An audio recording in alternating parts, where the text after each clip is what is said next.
Ліна Костенко, Маруся Чурай. Розділ 1. Якби знайшлась неопалима книга.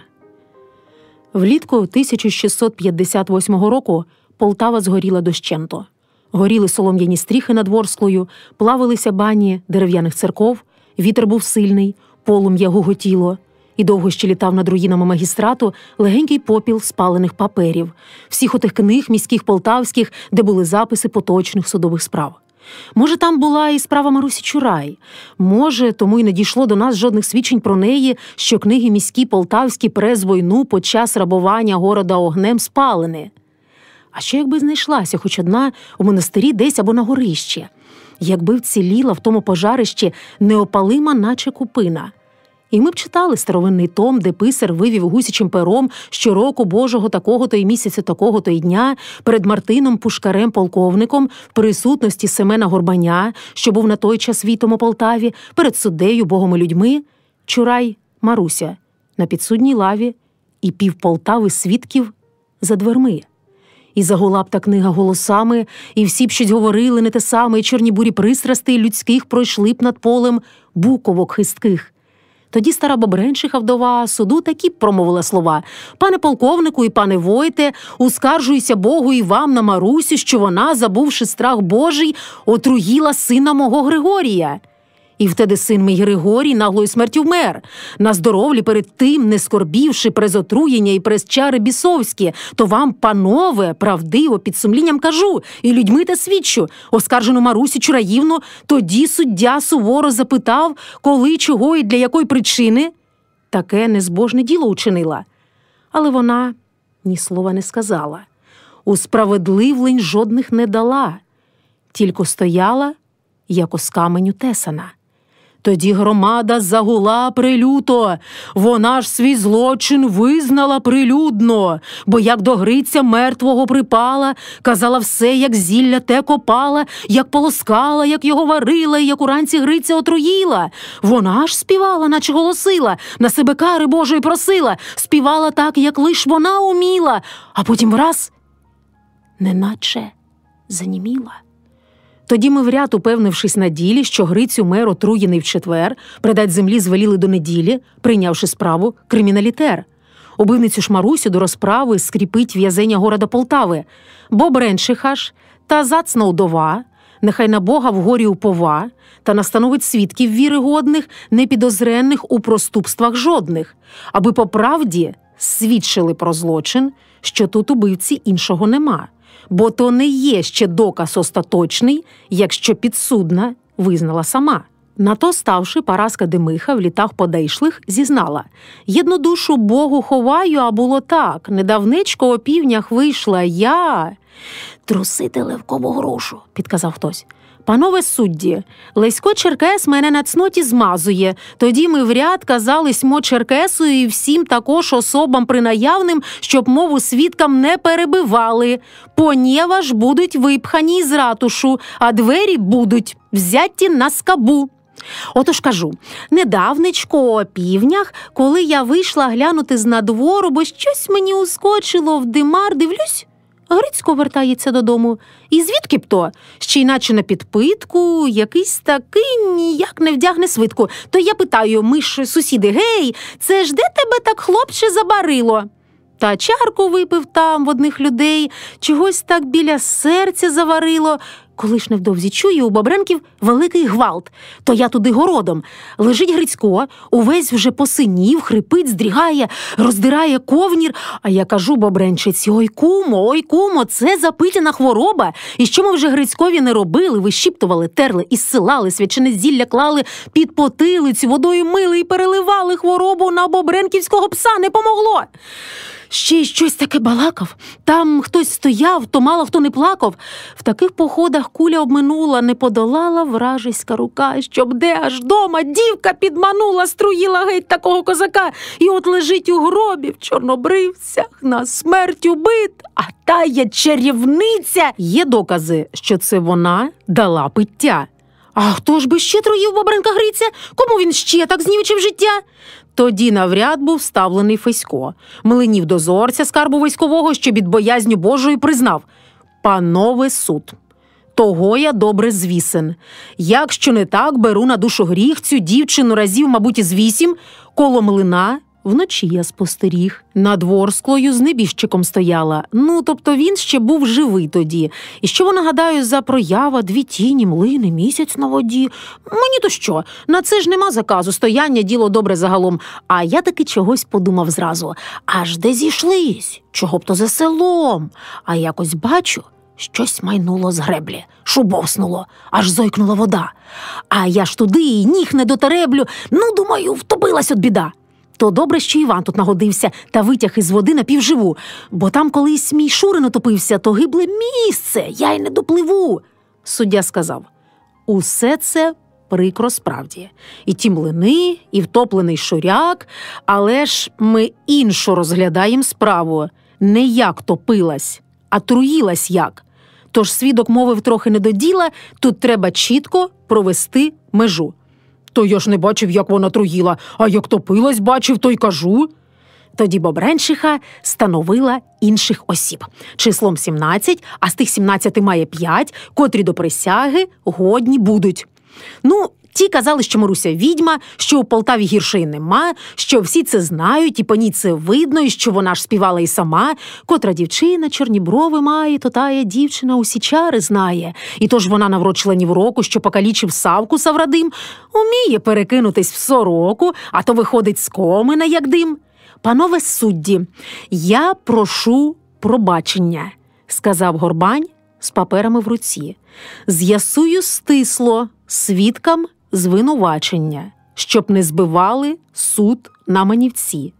Козак Бобренко на ім'я Григорій, єдиний син достойної вдови, котра зараз у такому горі, що не схилить не може голови, 4 годи бувши у походах, ні в чим нагани жодної не мав, був на Пиляві і на жовтих водах, і скрізь де полк полтавський воював, а це улітку повернувся додому. В хазяйство підупали за війну, і, як годиться хлопцю молодому, хотів ввести у дім собі жену.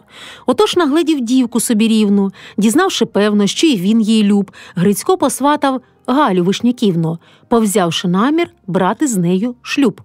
Чурай Маруся, що його любила справді, вірно і давно, тоді його із ревнощів убила, підсипавши отруту у вино. Чи це свідомо, чи під впливом хвилі, як не було, а ревнощі – це сказ. Так стався злочин, хлопець у могилі. І от стоїть убивниця пред нас. Страшна, панове, приточилась справа. Хай стане совість на сторожі права. Порадившись, звеліли ми пред в ряд поставити Грицькову наречену, тож Галя Вишняківна підійшла, була про все розпитана дискретно і лагідно, як молода особа, з уникненням подробиць, що могли б ще більше їй розвередити душу. І теж вона признала під сумлінням, що так було. Любилися ми з Грицем, побратись мали, мови не стає, що він ходив до тої чарівниці, панове суд, то істина не є. Вона у нього розум відіймала, але було це не тепер, колись. А як вона була йому не мила, то хто ж його присилує? Женись! Вона ж дурна чогось була топилась, по тому ще й заслабла і злягла, а я кажу: чого ти причепилась? Чи ти його у власність набула? А він такий, що він брехать не буде. Грицько був чесний, не якийсь бабій. Він сам сказав, що вже її забуде. У домі в нас він був уже як свій. Оце у восень мали б ми побратись. Помщаючись, пропалаши сама. Вже тато наші на весілля втратились. А Гриць умер. А Гриця вже нема. В такому разі будемо відверті, сказав суддя, бо тут не до прикрас. Чого ж тоді він в ніч своєї смерті таки у неї був, а не у вас? Тоді Вишняк, жалосний за таку тяжку зневагу дому свого, просив дочку не спитувати більше. Галю спочутливо одвели баби в бабинець сплакано, понєваж при кождім ділі свій бабинець є. Суддя поглянув на підсудну лаву. Що скаже нам убивниця на се? Вона ні слова не сказала право. Стоїть, мовчить і дивиться. І все. Тоді сама Бобренчиха вдова суду сказала у тії слова: «Мовчить, бо стидно. Бачив Бог із неба, я знаю все, так наче там була в ту ніч вона, сама його до себе розпутниця обманом затягла, яка стоїть, немов свята та Божа. Ото така вже вдача потайна, бо на обличчя з янголами схожа, але в душі то чистий сатана. Якби я вам про неї розказала, що говорив про неї хто кому, вона в Полтаві світу зав'язала хіба Грицькові тільки одному, і осінило раптом Горбаня. А може, то було якесь дання, якесь черзілля або привороти, і він не зміг його перебороти, тому й зайшов от Галі до Марусі, улігши тій диявольській спокусі, а зілля річ, ви знаєте, капризна. Тут воно чари, тут воно трутизна». Суддя сказав, що випадки були. Комусь колись чогось там підлили, було це діло досить голосне, і сліз пролито більше як доволі, і все ж є щось не до кінця ясне. Чи не було чиєї злої волі? В цих справах поруч правда і брехня. Я, як суддя, вважаю особисто, чи це була отрута, чи дання, а в кожнім разі це було убивство. Горбань сказав, що й сумніву нема. Звичайно, вбивство, та й ще й не цнота. Він, як Горбань, вважає, зокрема, їй треба дьогтем вимазать ворота. Тут принагідно варто зауважити, що дьогтю він мав справді передостатньо, оскільки він, як виявилось потім, з комори Мєської потай дьоготь крав, за що й був поставлений перед врядом. А втім, і згодом він ще вітував, а вже аж до гетьману Дем'яну Многогрішному, уже аж на полковника Жученка, устиг іще й карамулку довести. Пушкар сказав, що так-то воно так, не шануватись дівчині не гоже, але ж із Гриця добрий був лайдак. Тут товариство дьоготь не поможе, бо незалежно, що то за пиття і що там мовить злість тисячоуста, не хто ж, а він звів дівчину з пуття. І то була любов, а не розпуста. Тоді вдова Бобренчиха озвалась. Та вуха ж в'януть на таку олжу. Вона ж сама Грицькові нав'язалась. В який би спосіб? Зараз розкажу. Було це люди на Петра Капусника, якраз на самий сонцеповорот. Я мала люди сина не розпусника, він шанував і хату, і город, коли ж вона його причарувала, він як сказився, геть отбився од рук. Хай вам розкаже Процик Кулевара, Семен, Капканчик, Ромашко Струк. Він перестав ходить на вечорниці, не зачіпав дівчати молодиць, а все ходив до тої чарівниці. Недарма в річці топлять чарівниць. Вона його єднолітка. Панове, пора кебету мати на плечах, я вже й варила зілля полинове, щоб мій Грицько від туги не зачах, а він весь там. Якраз перед походом не спалося мені, як на біду. Грицько устав та шась поза городом, а я тихенько на зерці йду. Отож спинилась по той бік цибулі, а там же луг, роздолля для бджоли. Стою собі та й думаю, а дулі, щоб ви мене круг пальця обвели. Взувачки мала, постільці свинячі, щоб не шамтіло шерстю догори. Трава ж м'якенька, коли щось манячить. От чураїв, туди, в осокори. А вечір темний, хмари, як повісма, гора шумить було перед дощем. Вона ж на шиї так йому повисла, то я собі засіла за кущем. Хтось засміявся якось недоречно. Мартен Пушкар бровою ворухнув. Вчинили ви, сказати б, нестатечно. Який вас біс на тоє подоткнув. У мене син, один чичок, панове, і запечалля на душі одне, одна у серці шпичечка тернова. Не дай же Бог, уприйми дремене. Ну, добре, як воно вам в охоту, то діло ваше, хоч воно і гріх. Ви, мати, знавши таку нецноту, чого ж тоді не розлучили їх? Щоб у заміжніх пообив підметки? Чи як чернець скормився мирським? Чи щоб пішов до таці кислометки, котра тягалась бознадейським? Тут як підскочить таця, як змережить, шумка спідниця з 10 аршин. Орихно трясся мене держить, ти хоч на мене, суко, не бреши. Це я брешу? Особи урядові, та хай же Бог усю мене як є, як щось отут збрехала я судові і на душі на тілі обіб'є. Я прошу о святую справедливість. Вдові звеліли сісти й не клясти, а таці за губи неповстягливість 2 хунти воску в церкву принести. На силу втихомирилась кобітка, потому був припозваний за свідка Семен Капканчик, хлопець непитущий, з котрим Грицько був приятель найдужчий. Звеліли ми Капканчику Семену казать судові правду нестеменну. І він сказав: тут кожен щось говорить, вже той Грицько чутками так обріс, бо кому якого батька горе? Чужа душа, то кажуть, темний ліс. Ось тут і суд на тому зупинився, що знали ж всі, і Галя не глуха, що сватав ту, а в той опинився. А хто з нас, як кажуть, без гріха? Це як у пісні: «Ой у полі 3 криниченьки, любив козак 3 дівчиноньки, чорнявою та білявою, ще й рудую препоганою». І було йому дуже сутужно, рудої, правда, не було. Була чорнява та білява, смалив до 2, той попалив халяви. А треба було порвати все на ділі та ще з півгоду виждати тоді. То це б сиділи в Галькине весіллі, а не отут балакали в суді. Загомоніли люди, закивали, що там казати, всі порубкували, і всім усе зробилося ясне, хтось і слівце сказав уже масне.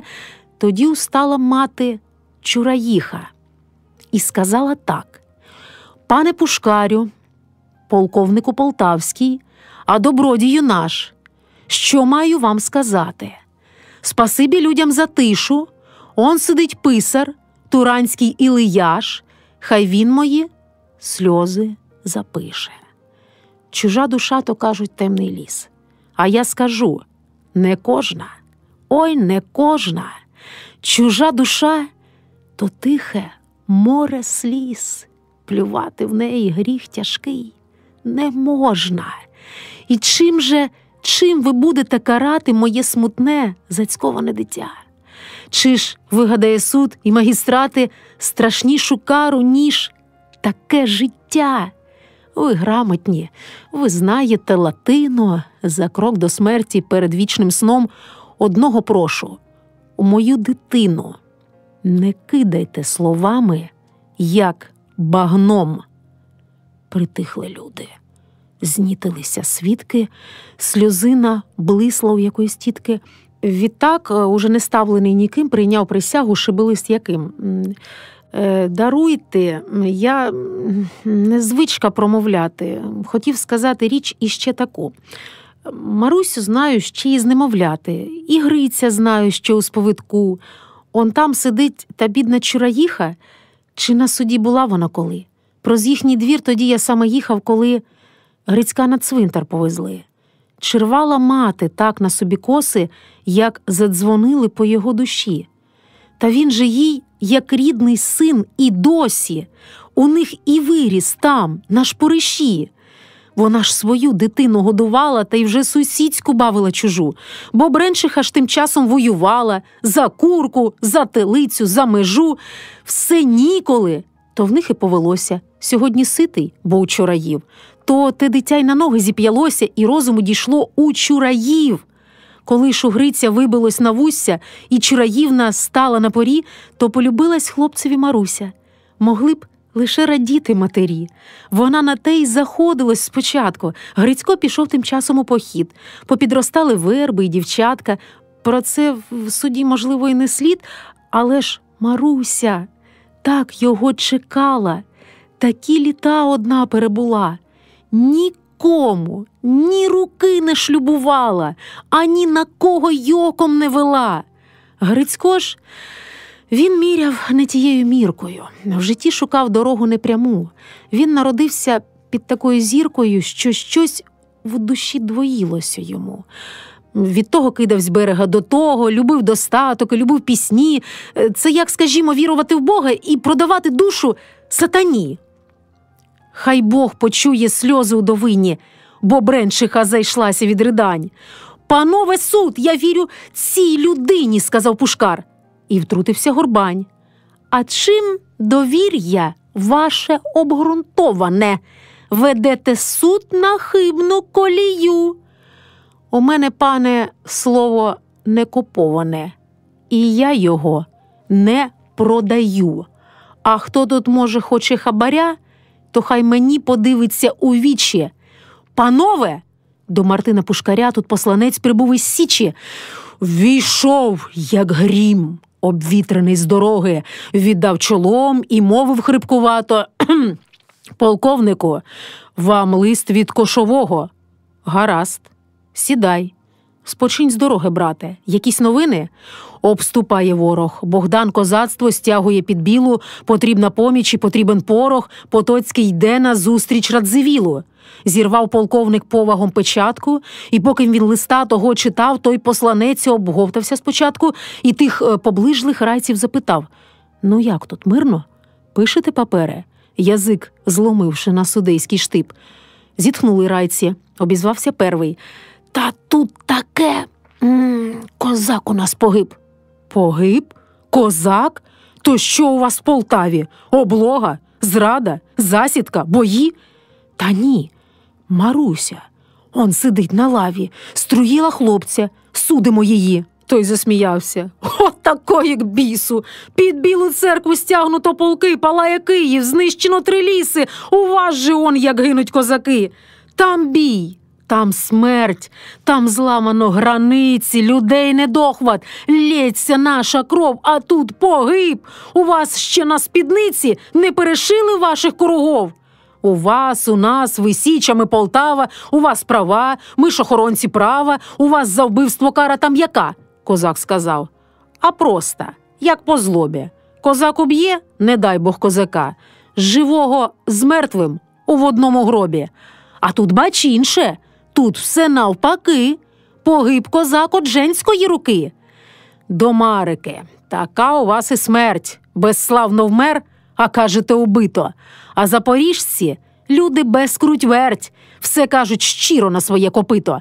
Якби ми ремигали, як воли, якби ми так чесали язиками, то вже б давно в країну віддали, не мавши часу бути козаками».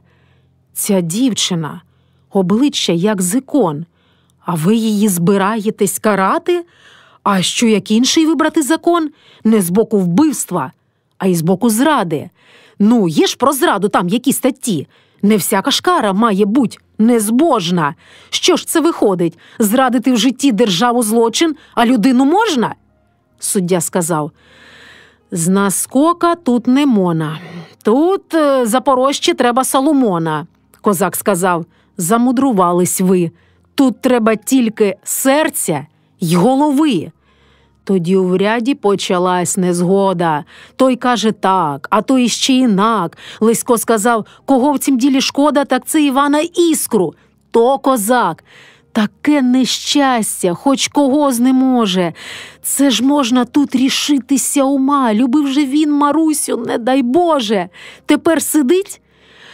Лиця на нім нема». У свідки більш ніхто не зголосився. Суддя пождав, щоб гамір трохи змовк, полковник встав, в суді перепросився, бо мав на Білу готувати полк, посунув трохи війта і бурмистра, поспільство розступилось на аршин, і вийшли вдвох. За ними вийшов Іскра, і ще там дехто з полкових старшин. На другий день, в годину Зегарову, суд приступив до вислухання знову. Сказавши Чураївні, щоб вона оскаржена, то значить сторона, настановила свідків віри годних, непідозренних у проступствах жодних. Бо ми в ряд ведлуг закону чинимо, справедливість дбаючи одну, що, може, є які-небудь причини, котрі її пом'якшують вину.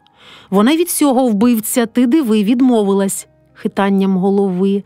І це було нам доказом яскравим, не мала що сказати перед правом. Тоді, зачувши отакі слова, не бувши свідком ставлена позатим, ящиха балаклійська кошова освідчила: «Я маю що сказати. У мене дома діточки малії. Мій муж поліг в боях у Приазов'ю, а я прийшла сюди аж з Балаклії, хоч я людина вже не при здоров'ю. Отож скажу відкрито і вселюдно: буває всяко, доля не черінь. Любов – це, люди, діло неосудне, по всі віки, во вік віків. Амінь». У Горбаня самі стинулись плечі. «Отож, жінок і не пускають в Січ. Сказали ви, ящихо, не з до речі, даремно ви убовтнулася в річ». «Вже стільки літ з суддою у Полтаві, – сказав суддя, – чимало бачив справ. Сиділи всякі в мене тут на лаві, халепи я такої ще не мав. Потому встав, на стіл руками сперся.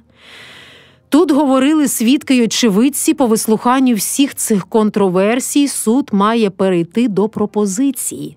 Хоч тут думки були не впереміну, та суд стоїть на вірному сліду. Хто має мисль яку-небудь одмінну, нехай про це зголоситься суду. Мовчали всі. Не зголосився жодний. У книзі писар Буковкини зав Пушкар, полковник Якові Ригодний, котрий, ставши, так ото сказав: «Панове судді, важко розібрати, що й до чого, як воно було, нехай простить і та, і друга мати, а їхні діти учинили зло. Грицько зцурався дівчини такої, доп'яв біди, земля йому пером, такої кривди парубок накоїв, що не могло це скінчитись добром. Але ж, мабуть, ми правди не зурочим, що світ вже так замішаний на злі, що як платити злочином за злочин, то як же й жити люди на землі? Людській душі цей злочин осоружний, не виправдання, навіть і любов. Дожитися, щоб так погиб Хорунжий, що ніяк похилити Хорогов. І хто ж убив Хорунжого? Дівчина. А як по ньому тужить? Як вдова. Он подивіться, є ж якась причина, то вже стоїть людина нежива. Страшне це діло. Діло не буденне, а всі почути вирока спішать. Воно, скажу вам, легше, як на мене, діла у битвах шаблею рішать. Отаман Гук гукнув тоді, що справді судити треба дівчину по правді. Тоді Горбань сказав йому до ока і всіх незгодних так ото згромив: «Панове судді, правда одинока, а правда в тому, хто кого убив». Гук відповів: «Не треба забувати, хто кого зрадив, хто кого терзав. А правда, пане, слово більмувате. Воно не бачить, хто його сказав». Горбань відмовив: «У такому разі ми різні правди маєм на увазі. Той тягне вліво, інший гне управо, а я одне, і так вже і спокон. Статут литовський, магдебурзьке право, панове судді. Це для нас закон». Що скажуть райці? Райці безглагольні. Порадили. Суддя сказав тоді: «Таким, котрі дуже сердобольні, панове, в ряд не місце у суді. 4 рази ми отут збирались, достойні свідки питані від нас, а як троїла, ще не розібрались, і мусим слушний видати наказ. Вона мовчить, убийниця. Тим паче. Це треба теж до справи долучить, бо мати вгорі, Вишняківна плаче, а ця мовчить. Об чим вона мовчить? Такого ще не бачила Полтава, і суд такого ще не примічав, щоб той, кого потягнено до права, зневажив право та отак мовчав». Заворушили славники і райці. Це ж всі закони підуть шкереберть, а справді, звідки у цієї зрайці така отрута, що вбива на смерть? Дійшли до чого, сваримся нарзаєм, ніяк не можем рішення прийнять, то треба знать, чого іще не знаєм, то знаєм те, чого не треба знать. «Крім того, ми вже так тут заморочені, – сказав суддя, – що ще не з'ясували, а чи були у неї в тому злочині помічники, чи пак компринципали. То що ж ми будем думати гадати, як і про це закон є акурат. Оскаржену на квестію віддати, і хай із нею поговорить кат». Іван сказав: «Панове, це жорстоко, і божі сльози не падуть з ікон. То де ж воно всевидящеє око? Це ж глухоаспицький закон. Та що це люди, дівчину на муки?» Лесько, як вийме шаблю з-під поли, тоді Леськові заломили руки і до дверей, і з вряду повели. Він тільки зблід і губу закусив, та так судейських з себе і струсив. Виканцілюги, у чорнилі пальці, бумажник кодло, воло набивне, хватальники в походах небувальці. Кого взялись подужати? Мене? Та навпростець, в єдиний плих з прожогу, такого хлопця вдержати хіба? Поміж людей проклав собі дорогу та по столу навідлих, як вруба. Суддя здригнувся, отсахнувся натовп, Горбань охляво чуба дохаляв, козак спітнів, козацька шабля навпіл, а стіл стоїть так само, як стояв. «Полковнику, мечі отакелецькі щербилися об шаблю об мою, шоломи турські, панцирі шляхетські, Лесько черкес розрубував в бою. Чому ж цього я розрубать не можу?» Іван сказав: «Бо це, як світ старе. Фортецю, певно, легше взять ворожу, а цього столу шабля не бере». Вони з Леськом бували у битвах разом. Лесько утне ще штуку не одну, він потім стане побратимом Разіна, Леськом хромим, загине на Дону. І встав Пушкар, обвів людей очима, хустки, очіпки, свитки, жупани, і голова у нього над плечима була, як вежа в шапці сивини.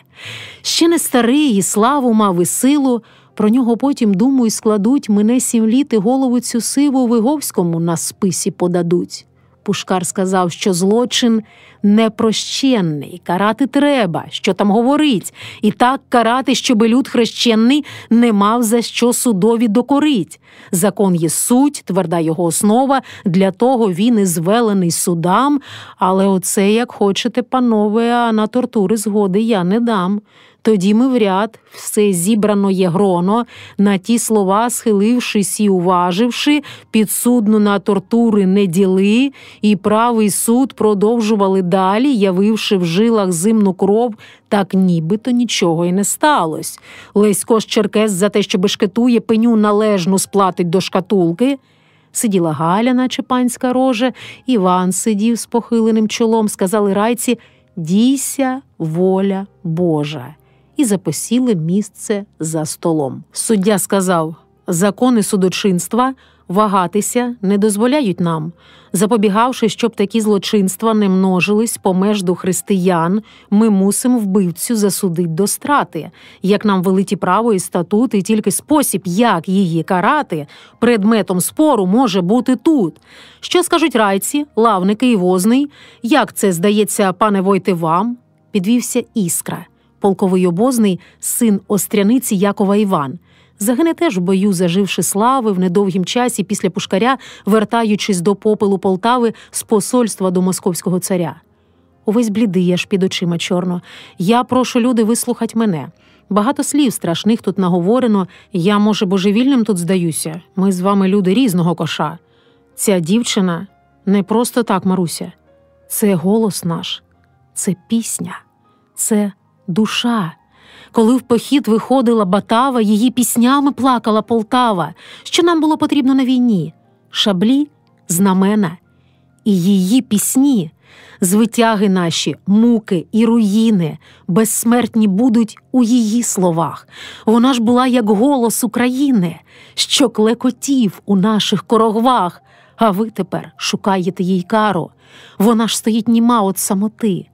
Людей такого рідкісного дару хоч трохи, люди, треба берегти. Важкий закон. І я його не зрушу. До цього болю що іще додам? Вона піснями виспівала душу. Вона пісніці залишає нам. Ще тільки вирок і скінчиться справа. І славний рід скінчиться, чураї. А як тоді співатиме Полтава? Чи сльози не душитимуть її? Запала тиша, як в страшному сні.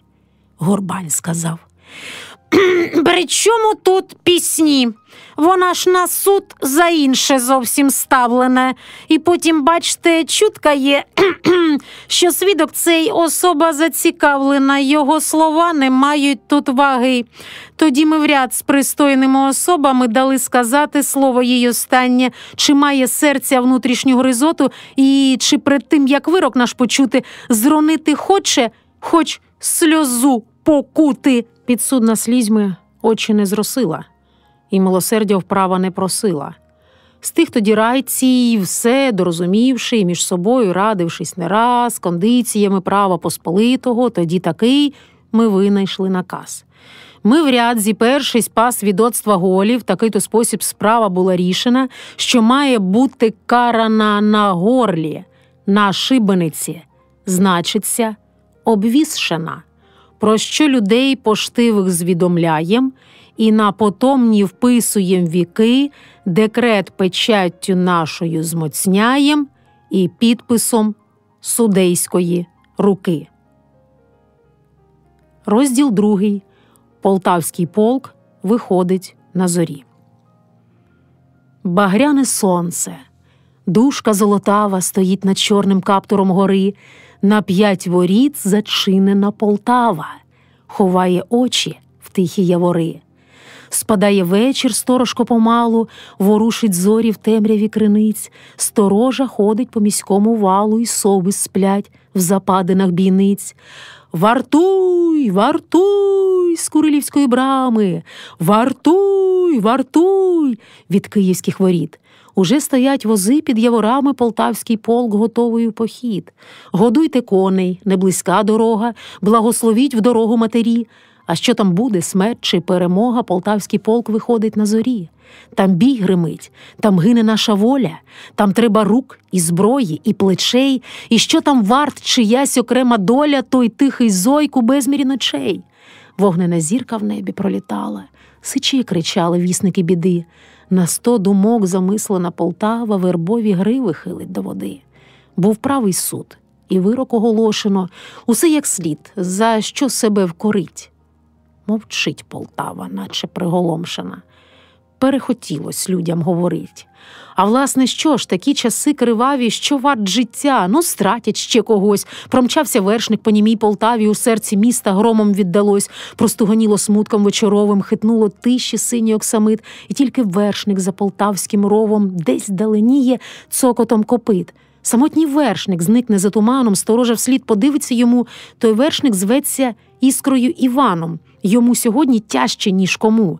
Уже він там, уже за далиною, вітрами тугу спалює з лиця. Що ж, горе гором, а війна війною, послав полковник гетьману гінця. «Вартуй, вартуй!» з Курилівської брами. «Вартуй, вартуй!» від київських воріт. Уже стоять вози під яворами, полтавський полк готовий у похід. Годуйте коней, шлях їм далеченький, пильнуйте славу полкових знамен. Полтаво, засвіт встануть козаченьки, ти припадеш їм знову до стремен. Так само засвіт встануть з полуночі, а ти за них, Полтаво, помолись. Лиш не заплаче свої карі очі та Марусенька, як було колись. Розділ 3. Сповідь. Пройшло життя. Не варт було і труду. Лише образи не берешся вщерть. Останні дні вже якось перебуду, та вже кінець. Переночую в смерть. А що в житті потрібно ще мені? Отбути всі ці клопоти земні, оці останні клопоти отбуть, іти туди, куди мене ведуть. Аби отбути, все уже отбути, і щоб не бути, щоб уже не бути, 3 дні. Дали на розмисли мені. А нащо вже тим смертникам 3 дні? Чи їх уже тримає що на світі? Це наче привид взяти за ланцюг, щось наче там вовтузиться в лахмітті. Це ж скільки тут сиділо волоцюг, злодіїв різних. Теж чекали страти. Мабуть, їм не хотілося вмирати. Що ж, ви вже відбули свої щасливці. Хто б не були, а ви вже відбули. Це ж, певно, тут сиділи й убивці. Збудована ж в'язниця ще коли. Аж ось де прихилю я свою втому. За стільки днів, за стільки довгих літ.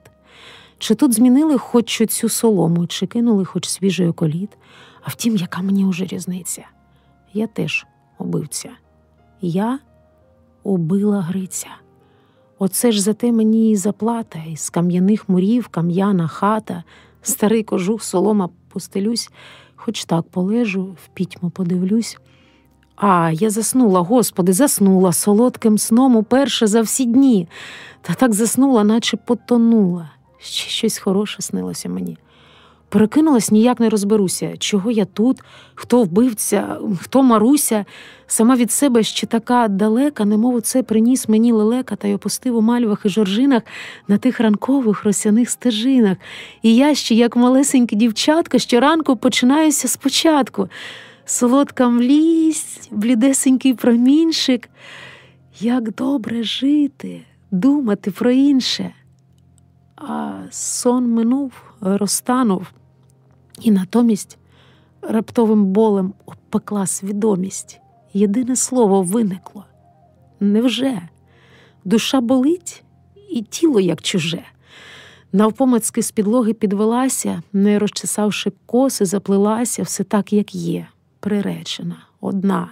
Стіна, стіна, і грати, і стіна. А вже світає. Сумно, сумно, сумно. Благословляється на світ, десь коні ржуть. І глухо грають сурми, полтавський полк виходить у похід. Десь грають сурми, в добрий час їм грати. В литаври б'ють, так само, як колись. Душа рвонулась і застрягла в гратах. Прозорі руки з гратами сплелись. Далекий гомін сповнює в'язницю, десь вітер гонить куряву руду. Це вперше, Грицю, це уперше, Грицю, що я тебе в похід не проведу.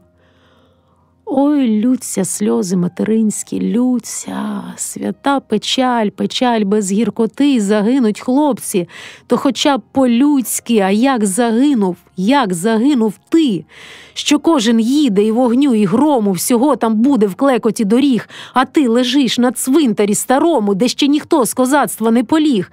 Останні зорі в небі догорають, оце уперше за багато літ, і коні ржуть, і сурми, Грицю, грають, а полк без тебе вийде у похід. Уже, мабуть, молебень відслужили, бо затужили дзвони, затужили і заридали дзвони, загули. Це ж там за браму хлопців провели, це ж полк виходить за далекі гони, комусь тополя стане в головах. І дзвонять дзвони, дзвонять, дзвонять дзвони по всій Полтаві, по усіх церквах. Затисну вуха, чую крізь долоні, і ту церковцю прямо в бастіоні, і той соборний величезний дзвін. Все заридало хлопцям навздогін. І навіть ця, а ця озветься тюремна церква. І тюремна теж, вона в Полтаві гарно так зоветься. Усіх скорбящих радості, а вже ж, усіх скорбящих радості. Я рада. І що мене найбільше веселить, коли так душу випалила зрада, то вже душа так наче й не болить. Вже ні за чим на світі їй не шкода, така полегкість, мало не сміюсь, а ця тюрма – оце і є свобода, бо я вже тут нічого не боюсь. А дзвони б'ють, а дзвони калатають, здається, небо й землю розхитають. І тут, і там, і десь аж на горі далекі дзвони б'ють в монастирі. І десь там юрми, натовпи, там люди. Там зорі в небі чисті, як ромен, ще жінка мужу падає на груди, і діти тягнуть руки до стремен, чиясь край шляху плаче наречена. Там вийшли всі, і немічні, і малі, тільки я до цього не причетна. Я зайва людям на своїй землі, а полк іде. Нема коли журиться, уже хтось інший став під корогву. Хорунжі є, немає тільки Гриця, а я жива. Чого я ще живу? Жінки дороги слізьми перемили, а Гриць лежить, загинувши за так. Чи хоч йому той прапірок прибили там, на хресті, щоб видно, що козак? Промчали коні проз мою в'язницю, копита б'ють вже десь біля воріт. Це вперше, Грицю, це вперше, Грицю! Виходить полк без пісні у похід. Все тихше й тихше, сурми вже не грають, шум даленіє, дзвони завмирають. Прощайте, хлопці, бийтесь до ладу, а я вже вам і пісні не складу. І друга ніч, не спалося ні миті, а спокій дивний, наче я вже там. І спогади сльозами неомиті приходили прощатися з життям. Чомусь згадались ночі накупала, зірками ніч висока накрапала, бездонне небо і безмежний світ. А нам всього по 18 літ. Такі несмілі, ще тремтять вуста, отак до ранку, ніч і висота. А ще згадалось колесо вогнене, згори в долину котиться повз мене, обкручене соломою, летить, палахтить на вітрі, палахтить, і, розгубивши іскри в собі, щоб вуглене, заточується в ніч. А вже дівчата в плахтах у намисті вінки пускають за водою вниз, а вже гадають, хто кому до мислі, а хлопці зносять до багаття хмиз, пливуть вінки, і мій пливе, не тоне. А серце ще таке безоборонне, Таким співаю срібним голоском, чорти знімають зорі рогачами, вінок пливе, зникає за ночами. Чи десь його прибило між корчами, чи десь лежить примулений піском.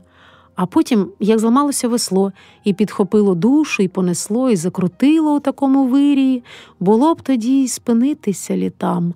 Душа летить в дитинство, як у вирій, бо їй на світі тепло тільки там. Було під вечір, лущимо квасолю, а Гриць іде городами до нас. Вечірнє небо світиться красою, і соняхи гудуть, як толумбас. Вже тиха осінь ходить берегами, на вербах трусить листячко руде, а Гриць бадилля тягне за ногами, йде маленький, дибає, йде. Таке було гарнесеньке хлоп'ятко, цікаве, а ласкаве, як телятко. Хороший хлопчик, трохи шалиган, усе збивав шоломи шелюгам. Усе було, ми разом, все ми разом.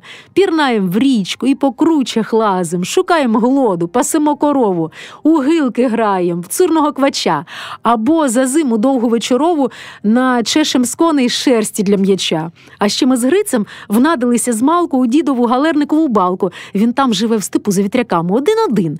Одвик і говорить. Лише димок із довжика роками курить собі у небо та й курить.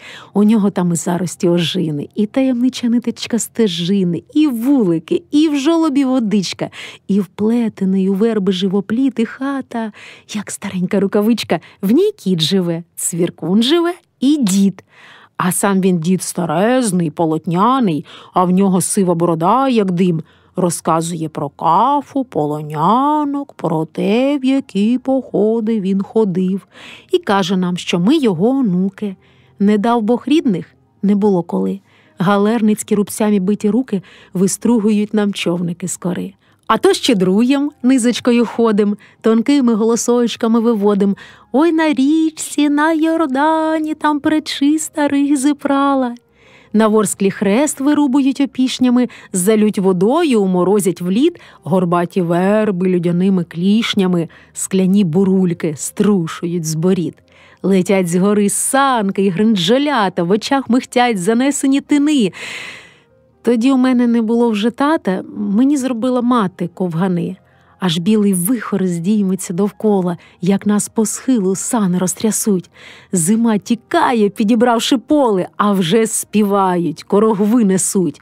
Ідуть бобренки, гуки, шибелисти, бреде в снігах дияконь бородань, і піп гортанію басистий на Ворсклі робить річку Іордань. Сипнули в розтіч галки чи ворони, довкола лід бабами зарябів, і Гриць малий от холоду червоний з-за пазухи виймає голубів. Тріпоче стяг нерукотворним спасом, свята вода об кригу шурхотить, і хрест, облитий буряковим квасом, під білим сонцем дивно мерехтить. Свята вода, як бузинова гуща, кудись під лід пливе, пливе, пливе. Питаю: мама, це вода цілюща? Скропити рани, тато оживе? Я не забуду, тато, вас ніколи, хоч як було і голод, і зима. Спасибі вам, дали мене до школи, де дяк учив і грамоти й письма.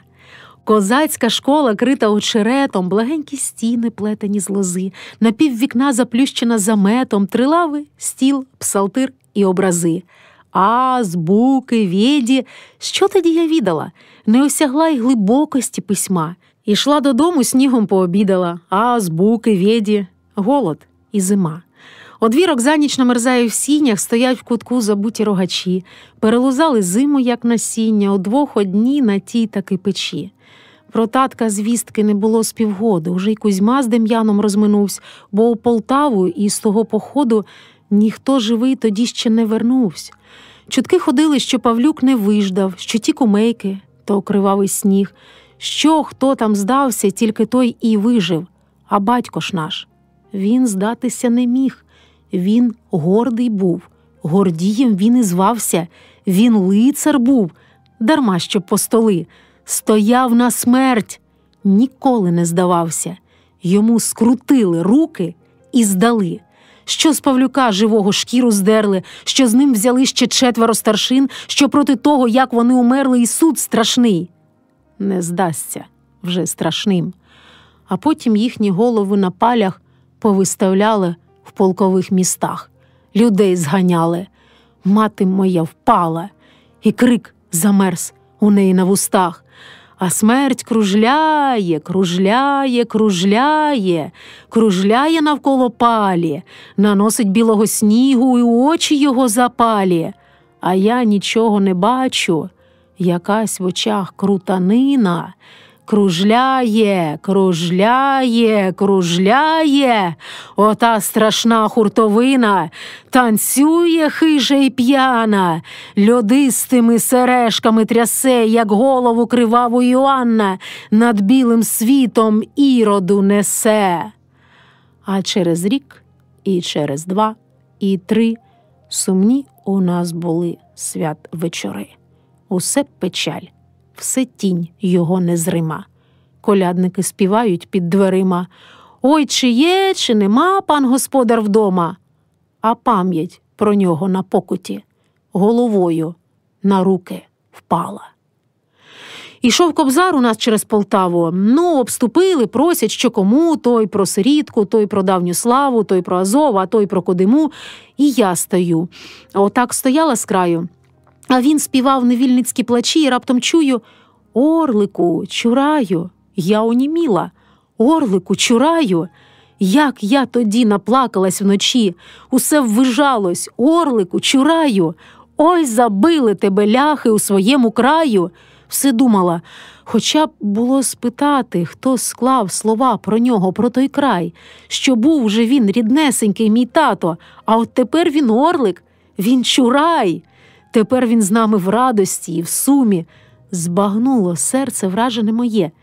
Пішов у смерть і повернувся в думі. І вже тепер ніхто його не вб'є. І десь в ті дні несміло випадково, хоч я вже й пісню склала не одну, печаль моя торкнула вперше слово, як той кобзар торкав свою струну. Спливло життя, як листя за водою. Я пригадала матір молодою. Вона у мене, як була молодша, була придивна, як на людський глузд. Було сльозами набрякають очі, вона ж сміється кутиками вуст. Таке обличчя, чи така вже звичка, а голосочок чистий, мов кришталь. Така була красива молодичка. Вуста сміються, а в очах печаль. Вона й мені казала: як не буде, не скигли, доню, то великий брид, здушили сльози. Не виходь на люди, болить душа, не виявляй на вид. Як горе те сподіялося з нами, не стало батька, то на другий рік так хлопці й ходили табунами, щоб хоч побачить матір звіддалік. Та й батько теж удатний був на вроду, а що вже сильний, то, мабуть, найдужчий. Звела їх доля, наче в нагороду, за те, що мали незглибимі душі. Було дивлюсь та й думаю: ой, нене, який у мене тато! Або знов, що я колись як виросту, і в мене буде отака любов. От я й виросла. Ловлю себе на слові. То як, Марусю, полюбив? Такий? Я навіжена. Я дитя любові. Мені без неї білий світ гливкий. Ото за те й судити мене треба. Всі кари світу будуть замалі. Моя любов чолом сягала неба, а Гриць ходив ногами по землі. Біднесенький, намучився зі мною. Веселий був, а я була сумною. Ласкавий був, розгублений і добрий. Зайшов за мене, як за чорний обрій. Гукав мене, а я вже не озвалась. Заплутався, сказала: вибирай. А в нього ж серце навпіл розривалось. А він Бобренко, він же не Чурай. Чурай той так: побачив свою долю. Ось ти, ось я, тепер нас буде двоє. А що у мене стіни голі, повісим костю саджені пістолі та килим з діркою, і у курені з тобою буде солодко мені. А Гриць не так, то розум десь не татків. З'єднаєм що? Нестатки до нестатків? Багатому і діти чорт колише, а бідному і янгол не рідня. А як землі нам мати не отпише? А ще ж стягтися треба й на коня. Подбати мушу про якусь копійку, весілля мушу справити, а я, то ж був один, тепер нас буде двійко, аж мати раз не втерпіла моя, що ти все мушу, земля, а небо твоє де? Як будеш так розношувати душу, вона, гляди, із совісті спаде. А він прийшов тоді з-під берестечка, страшна поразка душі всім пекла. Дражливий став, ледь що вже й суперечка, гіркі думки не сходили з чола.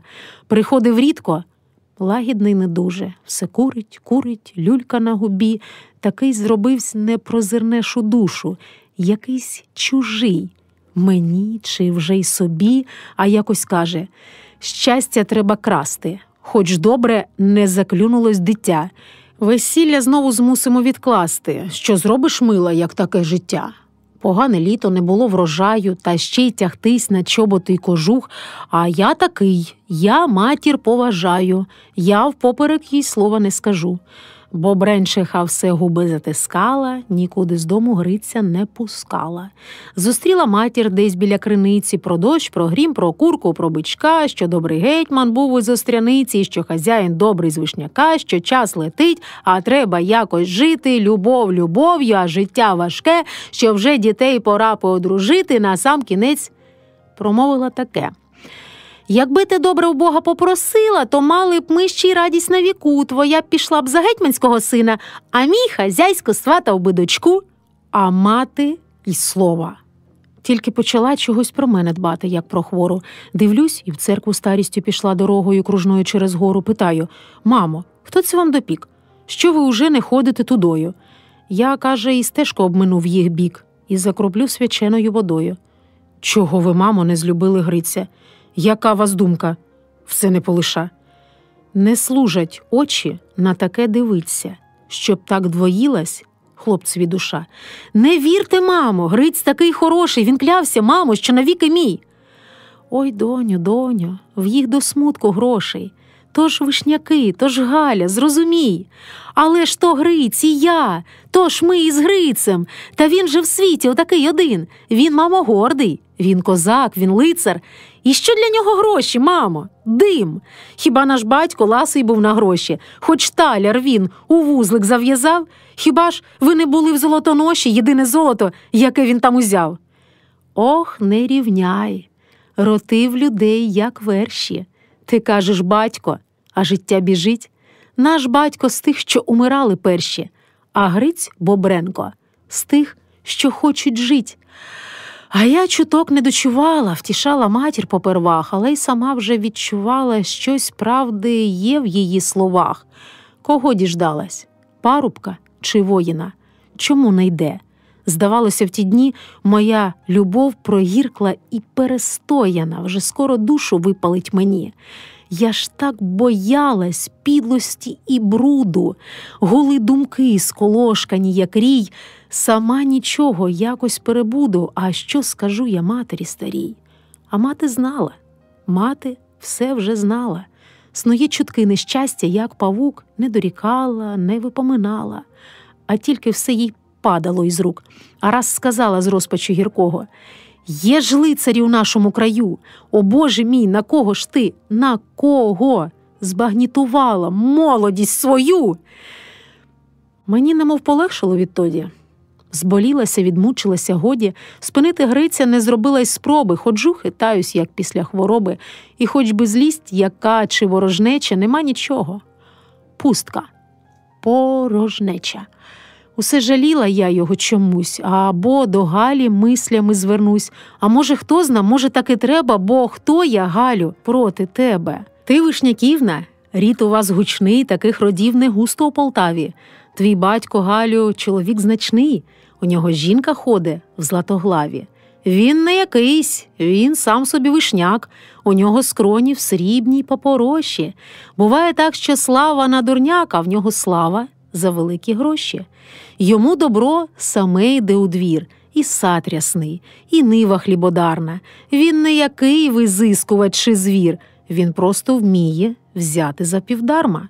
Він посідає греблі й поля, у церкву ходить майже щосуботи, хто за Богдана, хто за короля, а він за тих, Которії не проти, як він уміє красно говорить, які у нього займища і луки, вся Україна полум'ям горить, він і на цьому теж нагріє руки. Де треба, вчасно притамує гнів, де треба, скаже правди половину. Щасливий дар. Мій батько так не вмів. Він знав одне – боротись до загину. А цей примружить плетиво повік, все розміркує, зважить, не погребує. Твій батько, Галю, мудрий чоловік. А може, хто зна? Може, так і треба. У всіх оцих скорботах і печалях, у всіх оцих одвічних колотнечах і чараївські голови на палях, і вишняківські голови на плечах. Вишняк ішов угору, все та вгору. Вишнячка йшла у шир, усе та вшир. А Галя дбала в скриню та в комору, а Бог на небі долю нам вершив. Вони жили далеко, за розкатом. Одна Ситипрос задихальний яр. У них криниця під дашком лускатиме, добра хата вікнами в базар. Дощі налють під хатою калюжі, стоять хороми при мілкій воді. А в тій калюжі плавають прос ружі. Романські гуси, наче лебеді. А господиня пишна і огрядна, а Галя трусить килими та рядна. Одна статура в матері і в доньки. Обидві круглі, наче карахоньки. Такі пухкі у Галі рученята, коса білява, куца й товста, як реп'яшки зелені оченята і пишно закопилені вуста. Глуха до пісні, завжди щось спотворить, все вишиває прошви подушок. Ще як мовчить нічого, заговорить гостренькі зуби, чисто ховрашок. Ото як вийде, як заграє брівками, очима стрельне й туди-сюди, у чобітках із мідними підківками, зелений верх, козлові переди, і сниться хлопцям, придане горою, комори, скрині, лантухи, вози, а понавколо свахи ходять роєм, а зверху Галя котить гарбузи. А може, я несправедлива до неї? А може, саме таку дружину треба козакові? До печі й до городу, до коней, до свиней, і до ради, і до породи, і вночі до любові, таку м'якеньку і теплу, як пристиглу грушу, щоб тільки дивилася в очі і ні про що не питалась, приніс чоловік додому свою потовчену душу, а жінка, як подорожник, до всіх виразок приклалась, що в неї хата не хата, а так прикалабо краю, у неї на двох глупоти, в нього розум на двох, у цьому твердому світі він, може, ніякий з краю, за те, як прийде додому. Для жінки він цар і Бог. На неї можна нагримать, і можна її побити, вона простить, приголубить, розсолу тобі принесе. Ти, може, від мене втомився, мене потрібно любити, а там треба тільки женитись. А ото женився і все. Так, дай же вам Боже щастя, прибити собі підкову, нічим не журися, Грицю. Усе, як я, про мене. Але ні навмисне, Грицю, ні просто так випадково, ні словом лихим, ні добрим ніколи не згадуй мене. Не маю зла на тебе і на неї. Так сталося. І я тепер одна. Але я з церкви йшла на Маковея, і засміялась вслід мені вона. Ішли дівчата, освятивши квіти, я привіталась, проминула їх, і раптом з гурту десь позаду звідти мені у спину пролунав той сміх, а я йшла. Підкошувались ноги, хтось дорікнув їй тихо при мені ж. А я йшла, не бачила дороги, і сміх стримів у спині, наче ніж.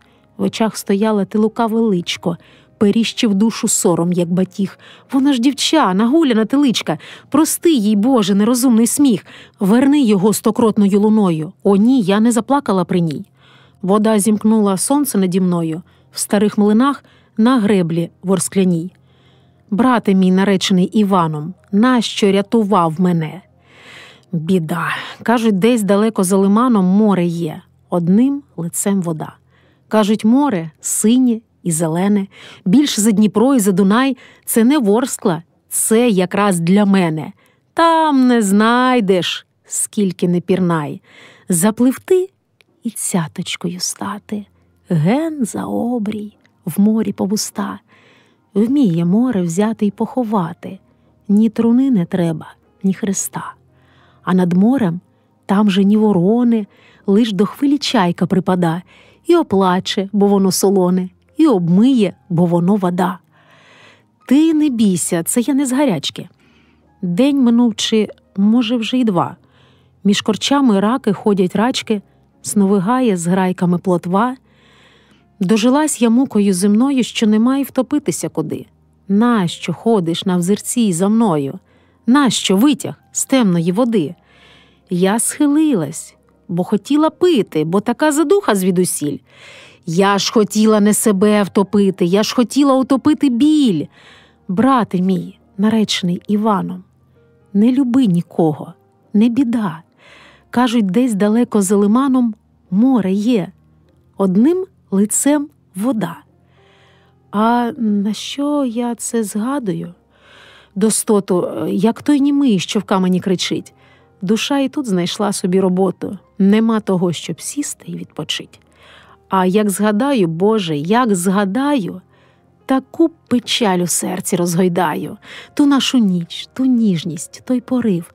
Все, що тоді мені він говорив, ті поцілунки наші вогняні, вони горять, як тавра на мені. Які тоді були ми безтурботні. Який він був ласкавий і палкий, а вже в Полтаві набирали сотні, а вже Хмельницький завзивав полки. Давно копита відгучали, уже пропав за ними й слід, уже дівчата докучали. Чого чекаєш стільки літ? Ти бач, яке життя настало? Чекай літа свої спини, та й будеш, дівка, перестарок, як він повернеться з війни. А я піснями біль тамую. Увечері, бувало, сидимо, задумаюсь, затихну, засумую, пряду печаль, співається само.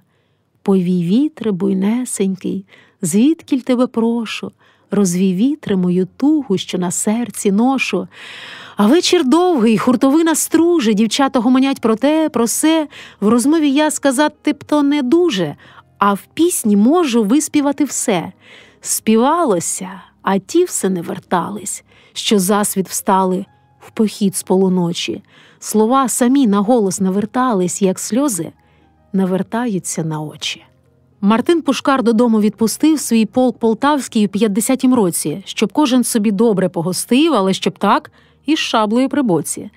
Часи були непевні, лиховісні, як хмари в небі, купчилась війна. А це кохання почалось із пісні. Могло урватись тільки як струна. Любились ми, не крилися, у мене душа було піснями аж бринить. У цій любові щось було священне, таке, чого не можна осквернить. Одне одному світ як зав'язали. В осокорах стояли до зорі, все бачили, ні слова не сказали, враз посмутнілі наші матері. Боло питаю: «Ну чого ви, мамо? Він вам як син, тепер він буде зять». А в неї очі, наче за туманом. Так, мов чогось хотіла б не сказать. Усе журилась, не була б то мати. Мені чого, мені ще добре вам, а тут іще почав у нас бувати син Остряниці Якова Іван. То в монастир з полковником проїде, то в хату зайде поспита води, а то колись провідала я діда Галерника, і він прийшов туди. Посидів трохи, та й пішов так мовчки. Такий суворий, очі крижані, Грицько був красень, очі, як терночки. А цей мовчить і блідне при мені. А слово скаже, з пам'яті не викинеш, а більш мовчить. Не щедрий на слова, таке обличчя зразу і не звикнеш, різке, як меч, тонке, як тятива. Та ще й в очах таке щось незбагненне, що в мене часом думка промайне, чи може він щось має проти мене, чи може він ненавидить мене. То й хай собі, мовчанки не порушу, вже й уникаю, а зустріну де, так наче вдарить блискавкою в душу і знов спокійно очі відведе. Дівчата кажуть: «Він тебе кохає». А я кажу: «Та цур йому, чудний». А Гриць було й сердиться, і зітхає: «Він, каже, хитрий, каже, потайний. В нас на кутку його не люблять наші, шляхетний дуже, і чолом не б'є. Він, каже, гордий, з ним не звариш каші, він і мовчить, бо дума щось своє». Гриць був інакший, щирими очима він так дивився приязно на світ. «Це, Грицю, що, була твоя личина? Яку ж ти душу приховав під спід? Бо ж річ не в тім, женився, не женився, прийшов, пішов, забув чи не забув, а в тому річ, коли він так змінився. Чи, може, він такий з роду був?» Нестерпний біль пекучого прозріння. Яка мене оплутала мана? Чи він мені, чи я йому нерівня? Нерівня душ – це гірше, ніж майна. Ішли ми з поля, джміль гудів у глоді, був місяць травень, квіту без числа, коли назустріч Галя на підводі, а Гриці каже: «Бач, як підросла». Минає час, на кого нарікати.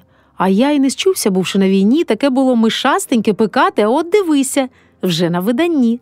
А Галя їде, стрічкою блискоче, а віз високий, як гарба сливе. Оце так віз, сміявся, не доскочиш, дочка хазяйська павою пливе.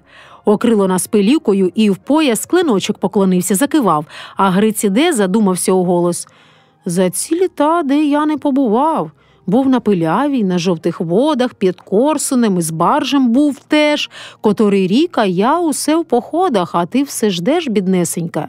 Все ждеш, а я все жду. Та не така й біднесенька. Не думай, Грицю, справді не така, бо я чекаю не кого, а месника. Я ж лицаря чекаю, козака. Нема ж бо славу у дому сидячому, про себе, милий, думати не час. І чим же ми за це тобі віддячимо? Казала так Бобренчиха не раз. А дні зминули. Знову сурми грано, а нам було вже й не по 20 літ, воно ж уже й женитися не рано. Так знов же треба вирушать в похід. Не говорив ніяких слів, покірним смутком упокорив, обняв за плечі і повів під срібне листя осокорів. І ми були такі одні, така печаль нас пов'язала. Щось надірвалося в мені, і я йому тоді сказала: якщо загинеш, буду я вдовою. Чи й ти... Не знаю, любиш так мене, а я вже, Грицю, їден дух з тобою. Хай ми вже й тілом будемо одне. Я цілувала його віченьки, аж поки місяць не погас. Щаслива тобі ця ніченька остання, може, у нас. Прив'язала баклагу йому до сідла, недалеко лише до воріт провела. Ну, бо хто ж є йому? Ні сестра, ні жона, засміюся при всіх, а заплачу одна. А вже пішли про мене й поговори. Знов потяглися тоскні вечори, бо то вже так, вже як пішлось на горе, то так уже і піде, як згори. Вже й не співалось, і слова ті самі ж, а мов не ті. Таке щось в них смутне. Вже й подруги повіддавались заміж, уже й не кличуть дружкою мене. Бо я така зробилась, як черниця. Куди вже там співать про молоду? Куди вже там ходить на вечорниці, як я до церкви ледве вже йду? А люди судять їм аби причину, дарма що лихо, що такі часи йшла крізь очі, мов крізь колющину, обдерта до кривавої роси. А суд, яка страшна покута! Послухати життя, як не моє, а я неначе до стовпа прикута, і хто захоче, той і оплює. Коняють райці, як осінні мухи, горбань гуде, як в'їдливий комар, дурні плітки якоїсь лепетухи за гуслим дьогтем лються в каламар.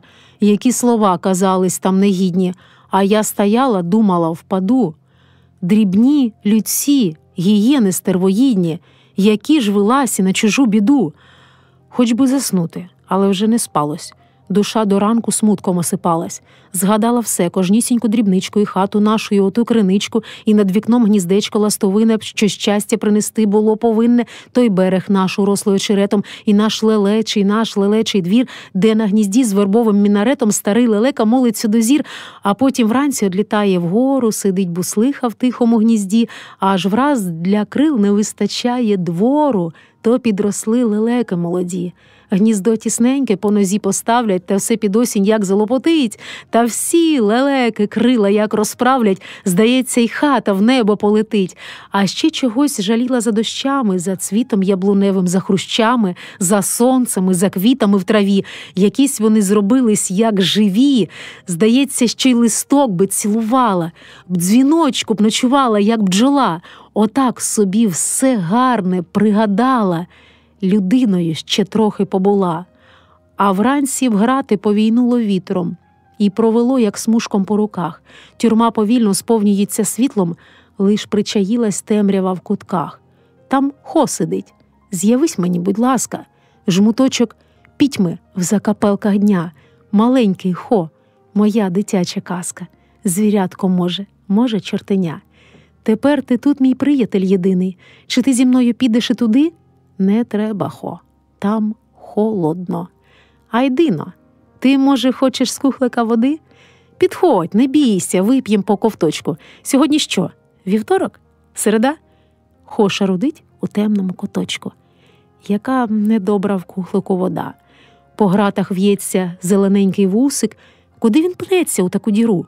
Війшов тюремник, тицнув мені вузлик, щось пробурчав, а що не розберу. Взяла той вузлик, не питаю звідки, для цього болю вже немає слів. Мну той краєчок білої намітки, оце таке, тюремник пожалів. От і маю, хоч яку розраду. Складаю та розрівнюю пружки, тих кілька яблук з маминого саду. Ріднесенька, пекла ще й пиріжки. Як там вона? І як їй буде жити? Порожня хата і порожній двір, дильований хлівець соломою пошитий. Старий лелека молиться до зір. Цвіте шпориш і заростає стежка. Тому двору не треба вже воріт. Дрібний ромен, як вижовкла мережка, красолька, маки, королевий цвіт, усе цвіте і кланяється літо, пашить медами скосиста гора. І серед того всього буйно цвіту вона одна, заключена, стара. І вже ніхто не вернеться ніколи. І хата вмре, і я вже не прийду, і лиш на схилах монастирські бджоли бринять у монастирському саду. Той монастир недавно збудували, там дзвони є на різні голоси, його Пушкар з Іваном фундували. Раніше були ліси там та ліси, ще пам'ятаю, у горі над нами ходили дикі кози табунами, ревли весною тури переможці, шугали кажани чи піргачі і пугачі, неначе заборожці. «Пугу, пугу!» – кричали уночі. А потім в ліс прорубана дорога, пішли угору коні та воли, а ми усе дивилися з порога, любили тишу, звикнуть не могли. Такі були ті люди невсипущі, так похилялись верби від сокир, возили вгору дерево із пущі, дернину, цеглу, все на монастир. Та й виріс він над ворсклою на скелі. 3 шапки бань на свіжих бервенах, та й мружить очі монастирській келій. На кривохатки наші в бур'янах. Хати у нас і справді-то не хвацькі. Присілок давній, хто яку змостив, родини зотри там були козацькі, а ті робили всі на монастир. От що в нас гарне, так ото садочки. І ми жили, щоб гірш за всіх, то ні. Достаток був. Як кажуть, 2 сорочки, одна в пранні, а друга на мені. Бо бренки ті не дуже бідували. Вони в оренду землі віддавали, у кривохатках хатка та нова, єдина, може, хатка не крива. Але й жили, душили копійчину, у 2 дощі робили без спочину. Як тих людей 2 доля спарувала. Там завжди сварка висіла, як чад, бо бренчиха не те, щоб хорувала. Ні, то вже вдача. Все було не влад. Все їй не так, і чоловік, і хата, все щось болить, то груди, то живіт. Така була висока і цибата, як чапля з перещепинських боліт. Все скаржилась, ходила якось боком, кляла бобренка на усі лади, а ненаситна, що наглядить оком, то дзьобом так і вихопить з води. Жили од нас за 3-м перелазом, мій батько співчував йому невдасі. Вони ще й парубкували разом і поженились десь у одночасці. На Дмитра десь, а вже десь на Варвари прийшов Бобренко, похиливши гребінь. Знайшов собі ти дівчину до Дари, а я ускочив під дурного греблю. І в нього кров козацька закипала, і стугоніли в пам'яті шаблі. Вона ж його як в землю закопала. І він притих, заборсявся в землі. Та й став домашніх хоругов хорунжем. Не піднімав очей на Чурая. Пішов би з військом у похід, так ґрунт же. Струснув би з себе той хомут – сім'я. Все гнав думки, мулькі та недоречні, та, наробившись, храповито спав. Погладшав, запозатів, постатечнів і втратив серце до козацьких справ. А якось їхав через Борсклу возом, чи задрімав, чи так не додивився, і виордань, затягнено морозом, вночі з конем і з возом провалився. Бобренчиха лишилася вдовою, лютіша стала до роботи вдвоє. Було не вип'є й бідна, і не з'їсть. Уся пішла в роботу і у злість. Така уже зробилась, як яга, все на курей накрикує «Гай-га!» Стару людину ганити не гоже, та й, власне, що ж, відомо вже давно, співає кожен, хто якої може. І так співає, як йому дано. Хто про калину, хто про джигуна, а в неї завжди пісенька одна. Чого сидиш? От ви хазяйнувати? Мені по це невістку молоду, а то все мати, чи я коли хоч помочі діжду? От ти прийшов з великого походу, а не приніс ні слави, ні добра, сидиш, мовчиш, ні за холодну воду. Та й не туди, що я уже стара, все дивишся, та якось наче здалеку. Все думаєш і лікоть на столі, то все небесні, сину мій мигдалику, а треба жити, сину, на землі. Тече повітка, хата занехаяна, підмокло сіно, поламався віз, все просить руку, все кричить хазяїна, і грошей треба позаріз. Чого ви, мамо? Є в нас слава Богу. Хліб і до хліба, поле і воли. Якби ти взяв ще дівчину невбогу, то, може б, якось ми й прожили в тії Марусі, що не слово насторч. Та ж там росте на хаті кропива, мені таку невістку ані на оч, сину, поки я жива. А що, покрив я дівчину не славою? Не буде, мамо, доля нам сприять. А гроші? Он горщику під лавою ще й попелом притрушені стоять. А то твої? Чи ти доклав старунку? Чи ти укинув таляр хоч туди? Ну що ж, іди, бери свою чаклунку, бо гроші є у матері, веди. Така мені від тебе, сину, дяка, живу, роблю, гарую цілий вік, та все ж одна тягну, як шкапеняка, коли живий ще був чоловік, тому удвійко гарували з татом. Ми працею вкладалися в ґрунти, ставком себе примноживши і садом. А чи примножив по хазяйству ти? Що ж я тебе не тільки виглядала, я ж у землі сиділа тут, мов кріт, я ж кожний гріш позбираний складала, та то ж не гроші, то кривавий піт. Іди женись, хай буде не по-людськи, але як пустка свисне у печі, то, наплодивши злиднів голопуцьків, не посилай до баби по харчі, щоб так і знав, як сходитиму з світу, то не лишу тобі й заповіту, все отпишу на церкву й монастир, на всю Полтаву будеш богатир. Вже й Гриць мені повторював: затям. Любов любов'ю, а життя життям. Було питаю, що воно за диво? Під Берестечком бився ти сміливо, під Зборовом також і над Пилявою своє ім'я ти не покрив неславою, і тільки у домашньому бою сміливість раптом втратив ти свою. А він і сам себе не впізнає. Не смійся, каже, так воно і є. Не так ті кулі, козаку, страшні, як це щоденне пекло метушні. Коли я йшов, Марусі, у повстання, я твердо знав, що ти уже моя, що це любов, і перше, і останнє, що не знесе ніяка течія мене у бік, що я уже нікому в світі так не поклянусь, що з тих боїв, з таких боїв додому я вже навік інший повернусь. Бо вже таки підняв на свої плечі, такою кров'ю в битвах освятивсь, що всі оті домашні колотнечі мене вже не засмокчуть, як колись. Над Іквою потрапив я в полон, як нас вели, до сідел прив'язавши, той шлях страшний. Те крякання ворон мені у пам'ять врізалось назавше. Вже й не подужав стиснуть кулаки, як ляхи нас обшукували в полі. В кишенях тільки ржаві колоски, одних лиш куль і пороху доволі. Вночі я втік. Лишатись було згубно. Зубами якось руки розв'язав, а тих усіх 3000 піддубно. Ярема князь добити наказав. Ярами йшов, схищався десь у кручі, їв ягоди і гриз гірку кору. Води набралось в чоботи хлипучі, не раз вже думав, ляжу та й умру. І хай що хочуть, і земля стражденна ця, і все, і всі. Я вичерпавсь до дна, але ж у мене мати порожденниця, і жде мене невінчана жена. Зголоджений я падав серед лісу, і руки дряпав об трухляві пні. Я звірам заздрив, вовку заздрив, лису. Тепла хотілось, затишку мені. Я приблудився до чужої хати, була там дівка і гаряча піч. Вона мене хотіла прикохати, то я побув там тільки через ніч. А вранці вийшов, туга моя степом, аж ген за обрій, чорна як рілля. І я пішов, бо я йшов до тебе, бо ти мені світила, як зоря. Але ж вернувся у ту саму хатку, і знов потоки материних сліз, і почалося все спочатку. Кінець ти знаєш. Я повіз. Робив, як віл, трудився без спочинку, все занепало, не моя вина. Так, ці нестатки в'їлися в печінку, і вся ця передержана війна. Усе воюєм, боремося, доки. Не те, щоб я невірний був Хома, але ж я втеряв вже 4 роки.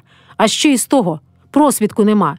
Я перестав од матері сахатись. Потроху так почав і прислухатись. Введи у дім дружину собі ладу, то ж має бути рибка золота, яку ж по легкісті, яку розраду внесе у хату пасмурниця та. Пісні в неї то велика туга, а в серці в неї горде і трудне. Твоя любов до неї то недуга, видужуй, синку, пожалій мене, хіба та дівка, то ж таки леда, що усе б співала, Боже упаси, ми вже й без неї з'їхали ні на що, а з нею геть вже зійдемо на пси. Та й те казати, що вона співає, сама собі видумує слова, таких дівок на світі не буває, хіба для цього дівці голова. Які там засвіт встали козаченьки, а цілий полк співає. Дивина, це щось для дівки, сину, височенько. Не вірю, щоб складала це вона, бо людські сину, невістки і дочки співали з роду сину, і тепер посіяла огірочки, та й натіпала конопель, ішли корови із діброви, нащо мені чорні брови, про любов, походи, лабети, на це дівкам не вчеплено кебети. Я поки міг, то якось відгризався, а в неї ж, знаєш, на язик жало, що я намучився, що я натерзався. А потім здався, ради не було. Душа розм'якла якось, заморилась, хоч коники ліпи, як з м'якуша, до всього звикла і з усім змирилась, і від життя схотіла бариша. Бо хто, як я, намучився на війні, тому життя підскочило в ціні, а мати стогне, мати дошкуляє, що Божий день пиляє та й пиляє. От ми, бобренки, живемо, пручаємось, а хто бобренки є на світі ми, от з вишняками як породичаємось, увійдеш в значність між людьми, і буде нам, і буде нашим внукам, зіпхнемося, як човен з мілини. Там поля шмат, там хата за каблуком, там ступа, винокурня і 2 млини. От бачиш, правда, бо якраз і чхнулось. Ти думаєш, стара, я не збагну? У тебе, сину, серце розчахнулось, а треба якось вибрати одну. Твій батько теж. Була така ликера, він п'ятами від неї накивав. Об чим журитись? Дівка не галера. Тебе до неї Бог не прикував. Це мало то і з ким ходив до гаю. Сам цар Давид жону свою отверг. У той не думай свати собі Галю, а що хто скаже? Слухай, через верх. Отак щодня. Ти знаєш мою матір. Це щоб вона свого не доп'яла, вона словами виплітала ятір та потихеньку так мене й вела. Стара я, сину, вся пообмираю, а як же ти, чим будеш, сину, сит? Війні немає ні кінця, ні краю, життя ж коротке, звікував і квит. Послухай, сину, слово моє грішне, чи нам за це віддячиться в раю? Чи, може, ще одне життя розкішне доточить Бог за праведність твою? Не відкладай же ти тепер на часі і не катуйся. Завжди так було. Тепер дівки до гарних хлопців ласі. Багато хлопців, сину, полягло. У інший час посватався б ти дзузьки. Жених у неї був би привозний. Тепер твої всі Гальки, всі Маруськи, бо хлопець ти ні в року показний. Я це тобі кажу не для принуки. Як хочеш, сину, маєш розум теж. Але ж подумай, щастя йде у руки. Невже від себе щастя одіпхнеш? Якби вона сварилася, кричала, то я пустив би все там шкереберть. А то зробилась тиха все, мовчала. Сорочку шила все собі на смерть, отак і сталось. Вийшов я із хати, дядьків своїх узяв у старости. І сам не знаю, щоб одну кохати, а другу в церкву до вінця вести. Які я муки пережив пекельні, от крику серця, як я не оглух, шкварчала совість, наче на пательні, і обганялась от зелених мух. Мені, мабуть, до віку буде сниться, як я стою, не піднімаю віч, а ті свати лопочуть про куницю, а та дурепа колупає піч. Як я крізь землю там не провалився, не збив кулак об стіни би об ті. Як я потім у шинку напився, на матір крикнув вперше у житті. Вона ж сидить та гладить по голівці, та тихо гладить голову мою. Нічого, каже, я надійній дівці тепер тебе, мій сину, віддаю. Вже й на весілля кендюх начиняли, гусей ловили, і діжу вчиняли. Вже ми удвох ночуємо в коморі, дивлюсь до ранку на холодні зорі. Світає, душно, сипища, макітри, ліхтар, мосяжний, тьмяний від комах, 3 бочки меду, 8 кув селітри, та ми удвох на шльонських килимах. То слава ж Богу, що боронить звичай чіпати дівку. Я ж би і не зміг. Палив мене такий великий відчай, отак би встав та й безвісти забіг. Воно ж товкуще навіть не завважить. Пече, скубе, затовкує та смажить, б'є в килими, неначе в тулумбаси, та промиває кишки та ковбаси. А заспіває, хиже та дрібне, мов по тарелі, ложкою шкребе. А якось раз приходжу, застаю, співає пісню при мені. Твою, про нашу греблю, про ті наші верби, про дні, про душу спомином печуть. А я збілів, а я, здається, вмер би, аби хоч раз ще голос твій почуть. І 3-я ніч пливе над яворами, десь тиша ворсклу переходить в брід. Вартуй, вартуй з Курилівської брами, вартуй, вартуй буй від київських воріт.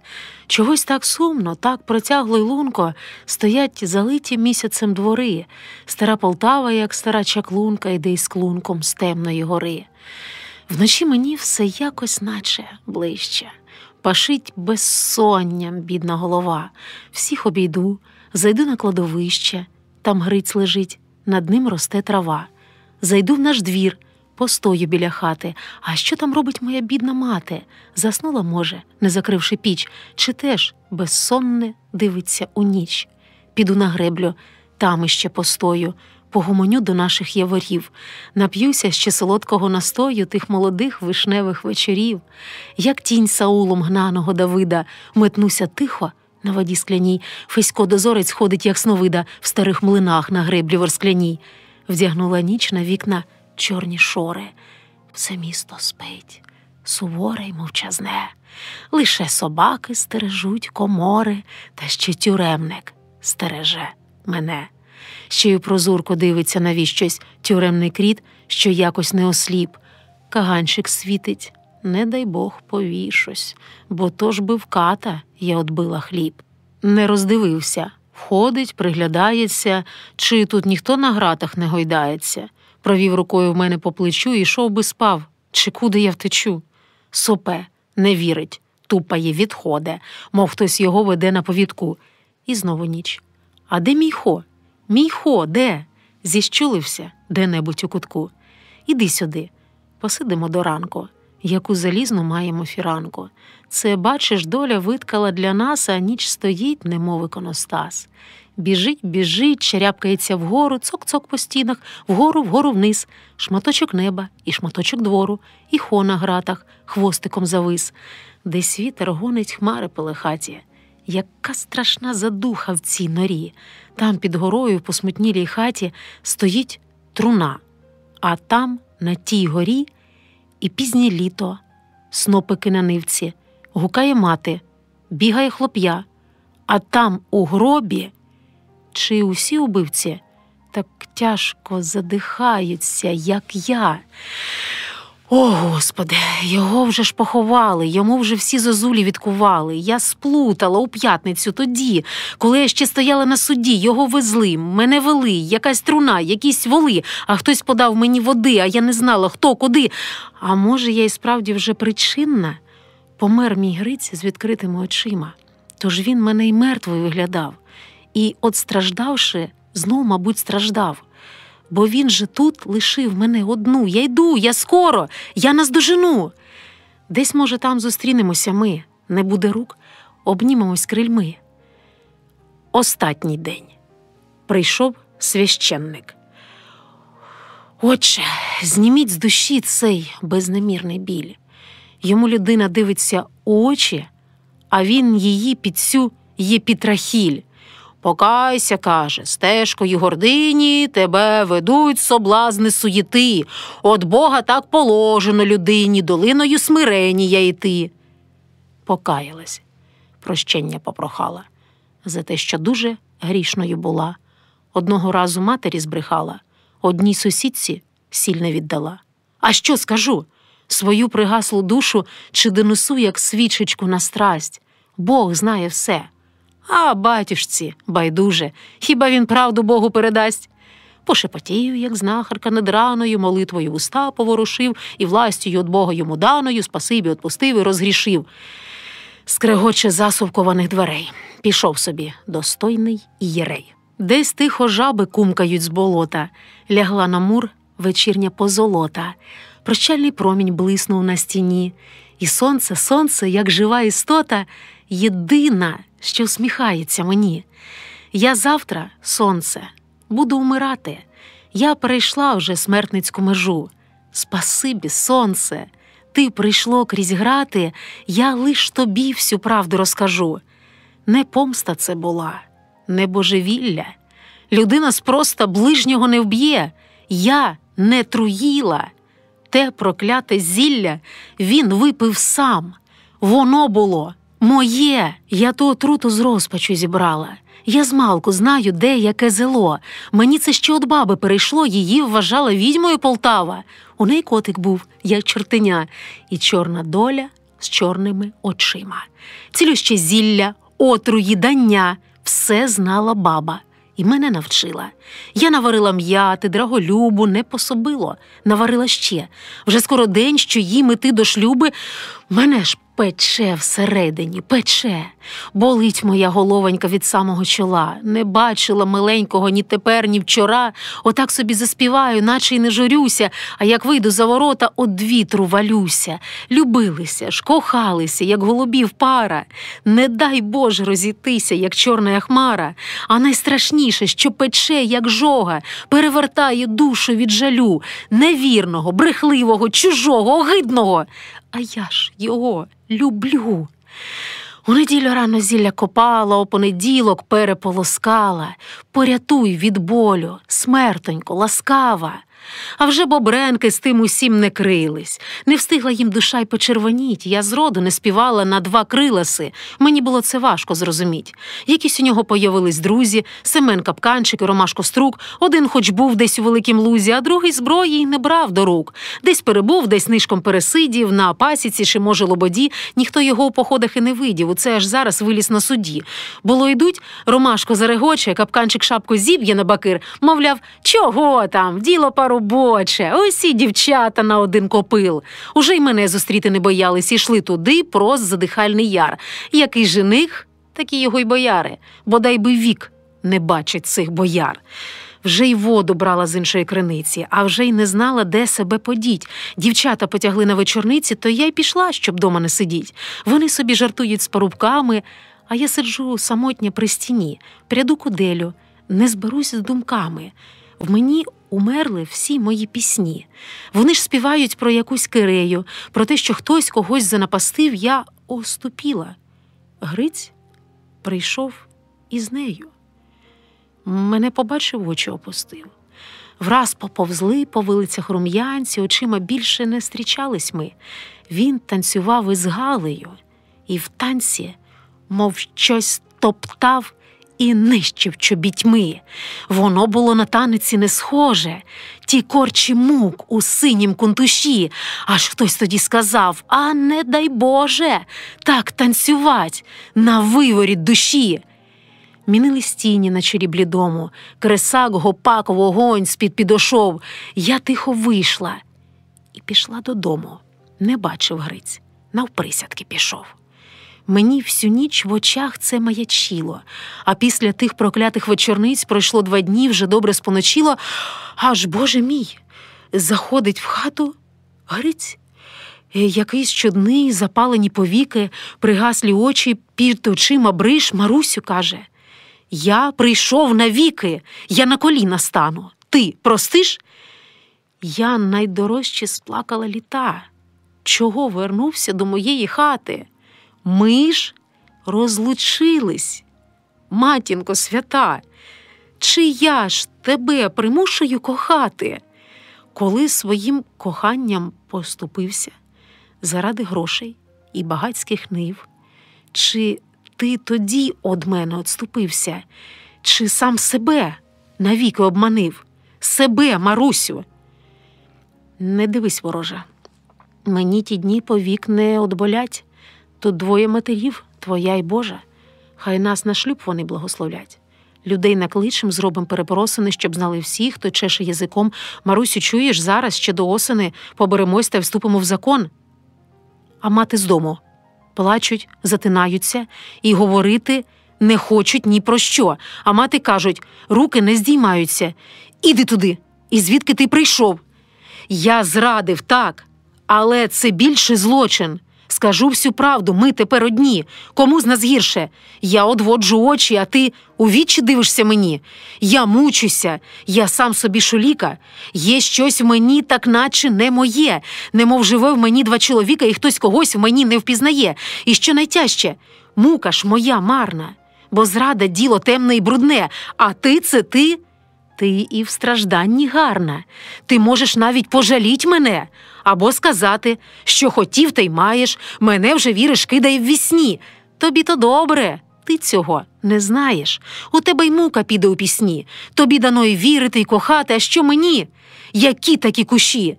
Нелегко, кажуть, жити на 2 хати. А ще не легше жить на дві душі. Відступник я, нікчемний я і ниций, але ти любиш. І тому прости. Життя така велика ковзаниця, кому вдалося, не падавши, пройти. Він говорив, і відбувалось диво. Він зраду якось так перетворив, так говорив беззахисно і правдиво, неначе він про подвиг говорив. А я стояла, як сліпа від сліз. Душа марніла, як зів'яле кличання.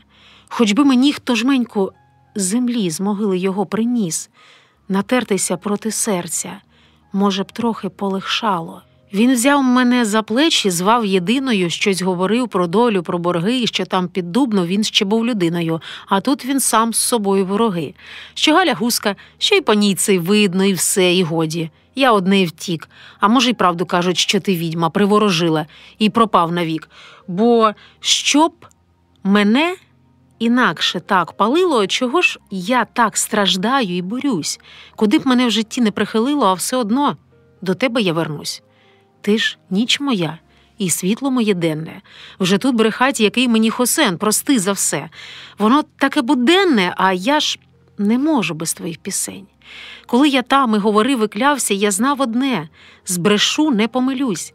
Як хочеш знати, так, я їм продався, але в душі на тебе я молюсь. Тоді я двері відчинила в ніч, він ще й не встиг збагнути, в чому річ, як я сказала: «Іди собі, іди». А він сказав: «Мені ж нема куди. Іди до неї. Будеш між панами, а я за тебе, Грицю, не піду. Це ж цілий вік стоятиме між нами, а з чого ж, Грицю, пісню я складу?» Лежала тінь від столу і до печі, лампадка тріпотіла в божнику, а він сидів, зіщуливши ті плечі і звісивши ту голову тяжку. «Як не хочеш, моє серце, дружиною бути, то дай мені таке зілля, щоб тебе забути.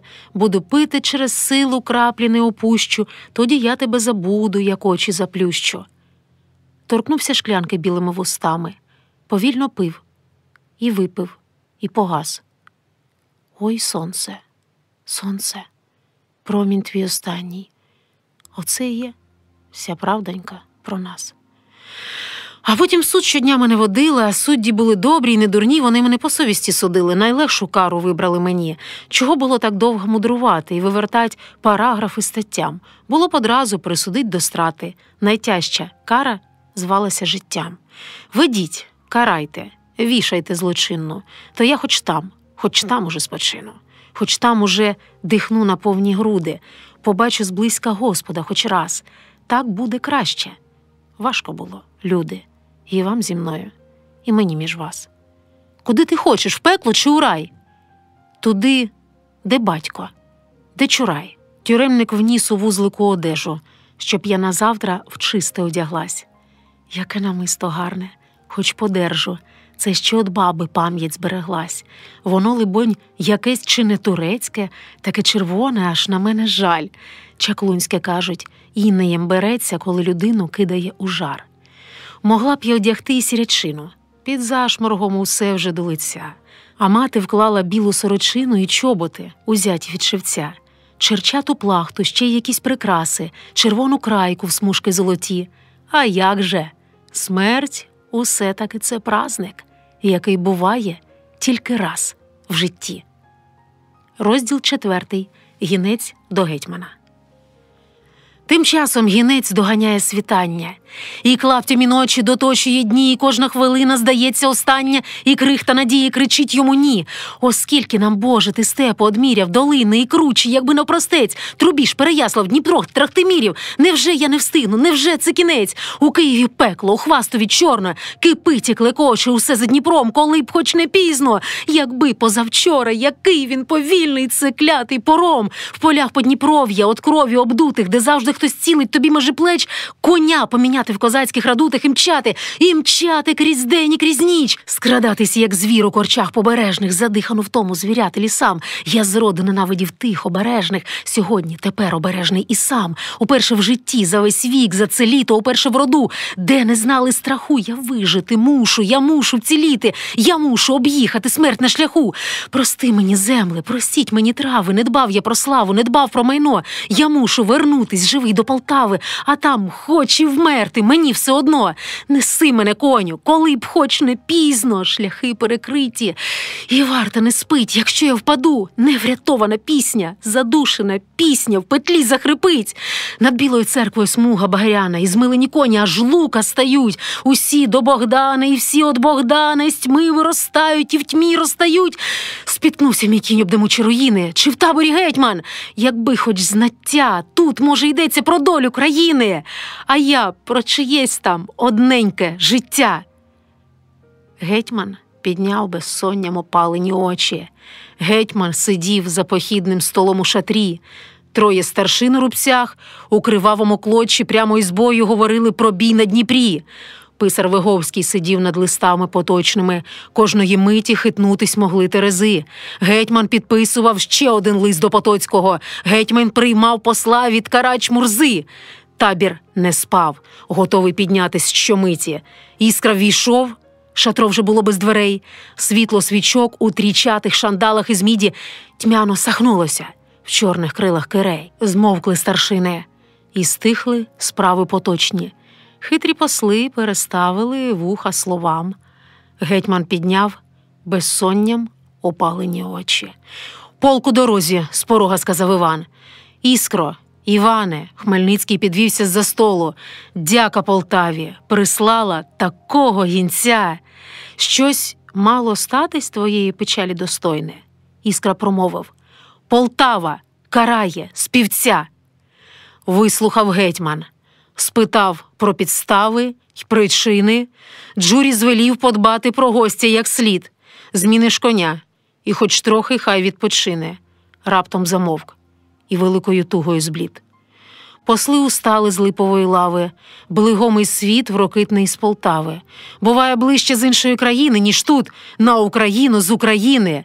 Виговський вийшов, причинивши двері, 100 різних справ кричало на папері, Іван устав і вийшов вслід за Джурою. Стояли лави в килимах порожні, фотель німецький з набивною шкурою, залізом ковані шкатунки подорожні. І, обхопивши голову руками, сидів Хмельницький у тому шатрі. Та образ Спаса, вибитий на камені, та те перо в тому каламарі. Про що він думав сам на сам з собою, опівночі, напередодні бою, який душа несла його тягар? Про що тоді він радився із Богом? Те знає лиш перо і каламар, де срібний лев боровся з однорогом. Накинувши на плечі чорну ферязь, Гелену, може, згадував найбільш і власне горе пережити ще раз, зробило душу зрячою на біль. Чи згадував Гордія Чурая, оті шляхи до слави найкоротші, де перемога з горя нічия дивилась мертвим в незакриті очі, а він тоді ще писар військовий підписував ту прокляту угоду? Недогару згасивши восковий, він, може, знову думав про свободу. Що якось так складається воно, роки йдуть, свобода ледве дише, що наче ж і не писар він давно, а знов угоду прокляту підпише. Чи думав про Марусині пісні? Такі по Україні голосні, ой, сам не раз в поході їх співав. І дивував, безмірно дивував, що от скажи, яка дана їй сила, щоб так співати на такі слова. Вона, хоч кари легшої просила, Чурай був теж гаряча голова. Чи думав про ту голову відтяту, поставлену в Полтаві у ті дні? Чи про дівча, що закричало «Тату!» і перейшов той стогін у пісні? Чи що в Полтаві, там же, у Полтаві, Чурай, Марусю, у такій неславі, Чурай, Марусю, у такій ганьбі до зашморгу вестимуть у юрбі? І не здригнеться наш пісенний край, і море гнівом не хлюпне на сушу, і попелем розвіяний Чурай безсмертним болем дивиться у душу. Тим часом кінь ржав біля шатра, ввійшов Іван, і щойно з-під пера Богдан подав наказ гетьманський свій, уже печаттю скріплений сувій. Розділ 5. Страта. Світає, Господи, світає, земля у росах, як в парчі. Маріє, Діво Пресвятає, це ти так плакала вночі. Якісін квіти, сині-сині, на голу цеглу повелись. Спиває ранок по росині, як в нас під хатою колись. Тюремник виповз на прогулянку, проходить варта до двору, як швидко ніч оця прогулькнула. Сьогодні вранці я умру. Печаль осиплеться, як маки, заорють місце орачі, лиш десь на хуторі собаки ще довго витимуть вночі. Душа у безвісті полине, очима зорі проведуть, чи хоч пучечок той калини мені на груди покладуть? Одмучилась, одгостювала на цій неправедній землі. І от співала, ще от хрипіти у петлі. І все. І досить, засинаєш. Така непам'ять огорта, а що тепер, Марусю, знаєш, що значить в світі самота? Ніхто до тебе не озветься, хоч би й покликала кого, лише об стіни обіб'ється луна од голосу твого. Лише цеглина до цеглини та дві худенькі баделини віконце з виямком низьким, хоч голос чий долинув, хоч попрощатись з ким. Якісь були ж і подруги у мене, і хтось таки ж співав мої пісні, і тільки груша листя, ще зелене, чомусь хитнула раптом при стіні.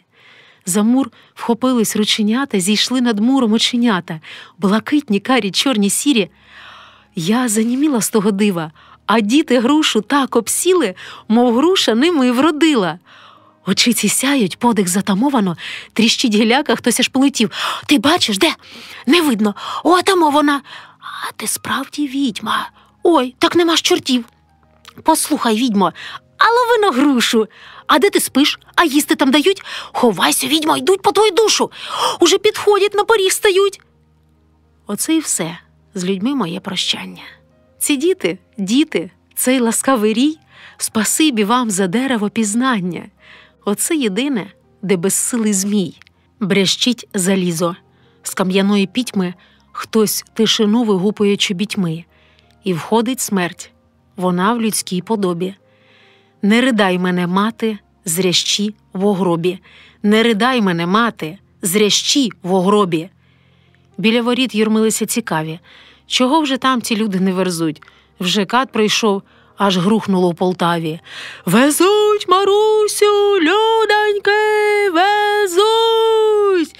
Везуть Марусю за далекі гони, за сиве море тої ковили, уже голів судейських макогони в степу на вітрі мідно загули, вже п'яний дзись ведмежу губу кривить, все поводи натягує. Гаття!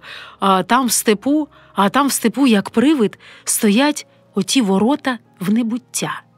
Все суне в степ. Хто пішки, хто на возі, отаман Гук дивується. Куди? Вам, люди, що? Зі смертю по дорозі? Що ви претеся гірше череди? Що їх веде? І доброго, і злого, де є та грань, хто люди, хто юрма. Людей у брамі стримує залога, от добре хоч, що полку вже нема. Бо як би їм на все оце дивитись і проти кого вихопить шаблі, та краще вже самому задавитись, ніж дівчину побачити в петлі.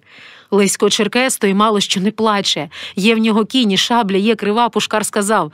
Залишишся, козаче, тут теж потрібна шабля й голова. А що зміркуєш тою головою? Сторожа, судді від, не підступи. Оце б схопити дівчину живою та й мчати у степи. А люди йдуть. І що їм тут цікавого? О, Господи, спаси нас от лукавого, кортить смертельне. А кортить, мабуть, самі не знають, а такі йдуть. І піп з хрестом попереду – це схоже на хресний хід до шибениці. Боже, везуть людину чи від неї тінь? Усіх скорбящих радості. Амінь. Читає піп з Євангелія, млосно. По самий обрій стелиться трава, і так самотньо, так безодголосно кричить в степу десь чайка степова. А тут ще вітер, небо теж якесь, земля до ніг, півпуда налипає, а тут ще всіх за петельки хапає отой направду вражений черкес. Питає: люди, був же такий звичай, коли вели на страту козака, виходить дівка, вкутавши обличчя, що він не бачить навіть і яка, і каже: от що, я з ним поберуся. І віддавали ж смертника таки. А що, як я врятую так Марусю? То ти ж не дівка, тут же навпаки. В якій же ти їм з'явишся подобі? І що їм скажеш? Ні, не віддадуть. Настане час, і сущі у гробі почують глас Христа і зійдуть. Піп дочитав. І знову рушили. Пройшли версти вже 1,5, вже десь далеко поза грушами лишились ближні хутори і цвинтар той, де над гробками високе небо тишу тче, і ті хрести з рушниками, як у сватів через плече. Похід спинився. Свіжа стружка губила кучерів полин. Якась полтавська чепорушка вперед пропхалася з малим. Стояв поміст. Рябі далеко паслись на горбі. Гойдався зашморг. Бігли хмари, хтось перемовився в юрбі. Люди, хто привів сюди дитину? Та вона ж маленька, ще не розуміє. То й чукикайте його дома, чого ж ви його сюди привели. Пропустіть матір, хай стане ближче. Хто, а вона заслужила. Перехрестіться, яку матір. Та Грицькову. Грицькову. Марусину ж не випустили з міста. Вона ж така вже там напівжива. Та біля неї жінка шибелиста, а ящиха теж лишилась кушова. І прокотилась натовпом строкатим. Ведуть! Тітки біліші на міток. Пронозашвець шепочеться із катом, щоб потім дав мотузочки шматок. Замовкли всі. Ніхто й не ворухнеться. Лиш 2 куми, сусідка Вишняка. Диви яка, іде і не споткнеться. Іде під зашморг, а диви яка. На матір схожа, тільки трохи вища. Ті ж самі очі і така ж коса. Ну, скажіть, людоньки, навіщо? Такій убивці та така краса. А це як хто? Я маю іншу гадку. Якась вона не схожа на убивць. Злочинниця. А так би зняв би шапку. На смерть іде. А так би й поклонився. Бо ти такий же чоловічий зроду, все б тільки очі витріщав навроду, сказала жінка з усміхом терпким. Знімати шапку, себто перед ким? Перед цією, себто отакою, що отруїла власною рукою, та щоб над нею обвалилась твердь. Побійся Бога, вона йде на смерть. Вона ішла, а хмари, як подерті, і сизий степ ще з вечора в росі, і з кожним кроком до своєї смерті була усім видніша звідусіль. Стояли люди, злякані, притихлі. Вона ішла туди, як до вершин. Були вже риси мертві і застиглі, і тільки вітер коси ворошив, і тільки якось страшно, не до речі, на тлі тих хмар і зашморгу була ота голівка точена, ті плечі, той гордий обрис чистого чола.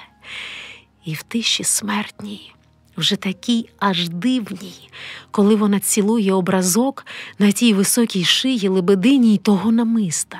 Доброго разок. Аж навіть кат не витримав, зачовгав, заніс мішок, узявшись за краї, чи щоб вона не бачила нічого, чи так нестерпно бачити її. А он стоять особи у рядові, щоб тут же й смерть засвідчити судові. О, Господи, прости нам цю ганьбу. І раптом вершник врізався в юрбу. Зметнувся кінь у піні дбеластий, папером вершник у руці стрясав. Спиніться! Гетьман нас уповновластив читати вголос цей універсал. Іване, брате, як ти встиг? Кричав Лисько і тряс його за груди. Суддя стояв ні всіх, ні втих, і раптом вголос заридали люди. Ще не вляглось ридання те кругом, не встиг Іван ще й повід передати, а шибелист вже цвьохнув батогом. Хучі в Полтаву матері сказати. Горбань помацав гетьманську печать, суддя подержав, передав бурмистру. Кат метушиться, люди щось кричать. Дивитись страшно на Івана Іскру. Отаман Гук, ступивши на 2 кроки, ревнув з помосту поверх всіх голів. Наш гетьман, властію високій, такий наказ читати повелів. Дійшла до нас, до гетьмана відомість, і ж у Полтаві скоївся той гріх, що смертю має бути покараний. Натомість ми цим писанням ознаймуєм всіх. В тяжкі часи кривавої сваволі смертей і кари маємо доволі. І так чигає смерть же звідусіль, і так погребів більше, ніж весіль. То чи ж воно нам буде до пуття пустити прахом ще одне життя? Чурай Маруся, винна в одному, вчинила злочин в розпачі страшному. Вчинивши зло, вона не є злочинна, бо тільки зрада є тому причина. Невільно теж караючи при цім, не урахувати також і чеснот. Її пісні, як перло многоцінне, як дивен скарб серед земних марнот. Тим паче зараз, як така розруха, тим паче зараз при такій війні, що помагає не вгашати духа, як не співцями створені пісні. Про наші битви на папері голо, лише в піснях вогонь той пашить. Таку співачку покарать на горло? Та це ж ніщо, а пісню задушить. Отаман Гук, помовчавши, повіка його сіпнулись, далі прочитав. Такий потужний голос чоловіка, либонь, хватило б і на 5 Полтав. За ті пісні, що їх вона складала, за те страждання, що вона страждала, за батька, що розп'ятою в Варшаві, а не схилив пред ворогом чола. Не вистачило б городу Полтаві, щоб і вона ще страчена була.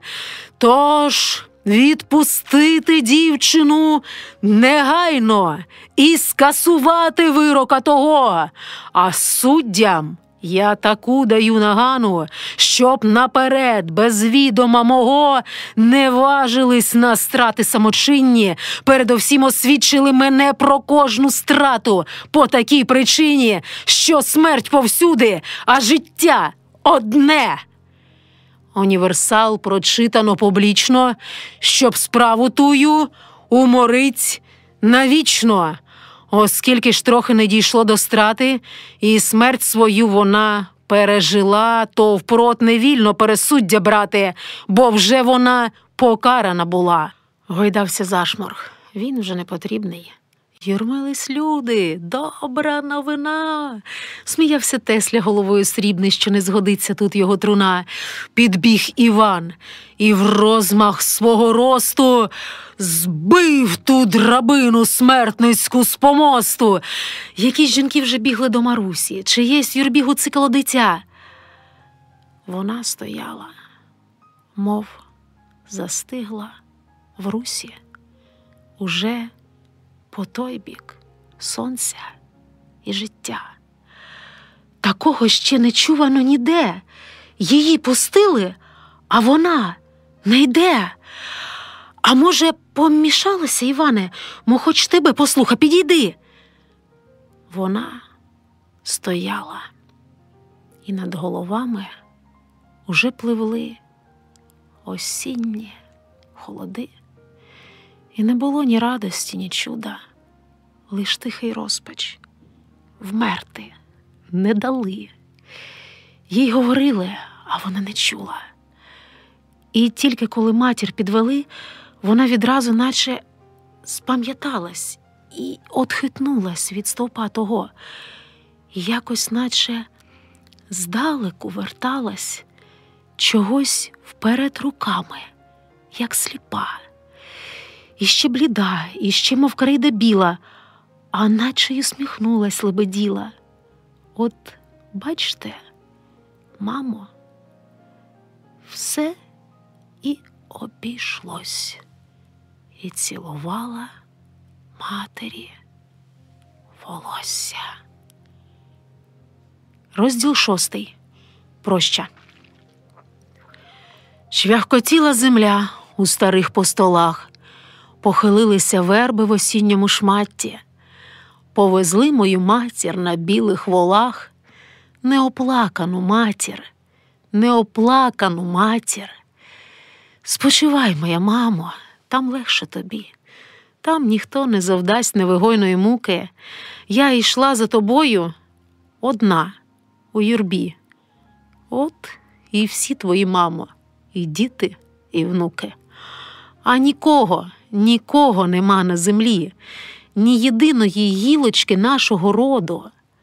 Лиш опудало, мамо, в старому брилі стереже самоту в лобузинні городу. Я й сама вже не знаю, жива я чи ні. Тільки знаю одне, що, склепивши повіки, проплила моя мамо у тому човні та й втонула у землю, втонула навіки. Добрела я додому тоді звідтіля, та й ношу її смерть у душі, як провину. Все ввижається, чорна осіння земля глухо гупає, мамо, об твою домовину. Недовго мати щось тоді й прожевріла, щось після того тижнів 1.5. Клиночками червоними, рожевими її на той світ осінь провела. І одридали в небі журавлі. Мені людину в світі найдорожчу. Отой горбочок свіжої землі поцілувала, та й пішла на прощу. Учора вмилась в річці Полузір'я, дивилась в небо, пролітає птах. Така безмежність і таке безмір'я, мій біль в мені, а я у цих степах. Легенький вітер трави хилитає, пасе корову тітка на межі. Ніхто мене нічого не питає, я всім чужа, і всі мені чужі. Іду, бреду, захочу йти спочину, розбиті ноги остуджу в росі. Ніхто мені не дивиться у спину, я йду, людина. Я така, як всі. Ще поки тепло, заночую в лузі, а там хтось пустить, перебуду ніч.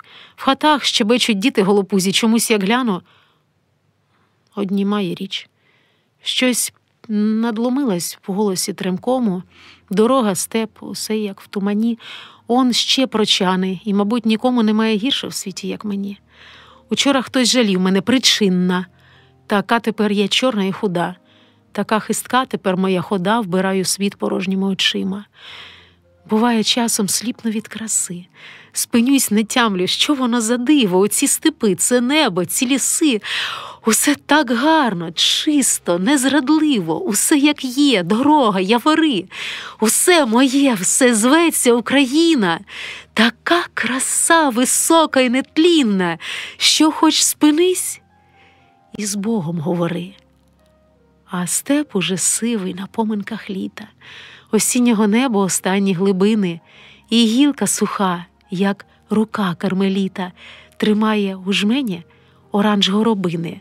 Як глянеш у простяж, дорога в намисті, ці барви черлені й жовтогарячі, ці щедрі сади у багряному листі, а люди бредуть і бредуть, як незрячі. Шуліка з неба видивляє мишу, горять на сонці грона горобин. Сіріє степ, сорока бриє тишу, прочаний хліб виймають із торбин, а дика чайка б'ється об дорогу, мандрівний дяк обідає на пні. Чого кульгаєш? Пробуртила ногу. То сядь спочинь, а ніколи мені. От і мені все ніколи та й ніколи, хоч як біжи, а все у довжину, то й я й не кваплюсь. Вмерти завжди встигну, а часу все одно не дожену. Чи Київ ще далеко? Та не дуже. Варшава далі, усміхнувся дяк. Сидить і палку мені струже. Такий старий небритий, як будяк. То це на прощу вибралася ти? Це треба шмат дороги попойти. Ще будуть села, будуть города, а втім нічого, ти ще ж молода.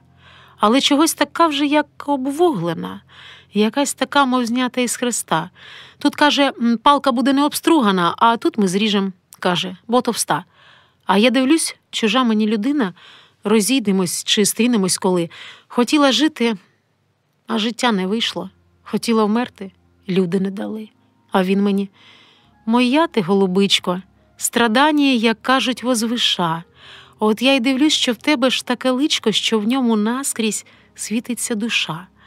А як подумать, дівчинко моя ти, хто із нас на світі не розп'ятий? Воно, як маєш серце не з людини, розп'яття – доля кожної людини. Та є печальна втіха, далебі, комусь на світі гірше, як тобі. То ти з Полтави? Та, кажу, з Полтави. А де живеш, а звуть же тебе як? Кажу, Маруся, як уже спитали, і знов мовчу. Такий настирний дяк. Ну, як там ваші вулиці гончарні, ковальські, чоботарські, ти чия? Які пісні співаються печальні, про Остряницю? Все та, чурая? А очі в нього тихі та ласкаві. І так і видно, добрий чоловік. А ви, кажу, давно були в Полтаві? При школі, каже, зимував торік. Люблю Полтаву, люди там несонні, і місто славне. Де ти там живеш? Купців полтавських бачив я в Саксонії, на Шльонську і по землях франків теж. Шаблі там не ржавіють у коморах, і кінську зброю миші не гризуть. А що вже порох? Добрий роблять порох. В бочки зсипають, гетьману везуть. Які у вас там питія і страви. І як співає дівчина оця... Та я, кажу, не зовсім із Полтави. Я там, кажу, з одного хуторця. Хоч би вже не взнав, а він собі стругає. Людину скрізь біда підстерігає. Ось на, бери, добряча патериця, і в мене є, а вистругав ще пак. 2 ніг замало, 3 пригодиться. Та й одганятись нічого від собак. Бо тут чим далі у ночівлю важче, на те, щоб глухо або люди злі. Чумою вродить, коли років 2 ще, так війна походить по землі. Уже тут дожилися до багатства. Між людьми мор, на дереві хробатства. Пройшов я землю піднебесну, як говорив святий Іов, куди не глянеш вдаль оцю окрестну, тут споконвіку скрізь лилася кров. Там відступало військо Остряниці, тут села збив копитами кончак, а у долині річки Солониці слізьми покути висох солончак. Он, бачиш хрест? І та пташина зграйка, і та вже річка висохла на чверть. Оце отут скрутили наливайка і віддали на мученицьку смерть. Був молодий і гарний, був на вроду, і жив, і вмер, як личить козаку. За те, що він боровся за свободу, його спалили в мідному бику. А он уже видніє здалини столиця Вишневецького Лубни. Там жив Ярема, син Раїни, страшний руйнатор України. Упир з холодними очима, пихатий словом і чолом, душа підступна і злочинна, закутав панцир і шолом. Оломок лицарського роду, мучитель власного народу, кривавий кат з-під темної зорі. Отам він жив, на Замковій горі. З гори тієї, що стоїть висока, в кільці річок і копаних канав, лубенський родич краківського смока у нашу землю кіхті увігнав.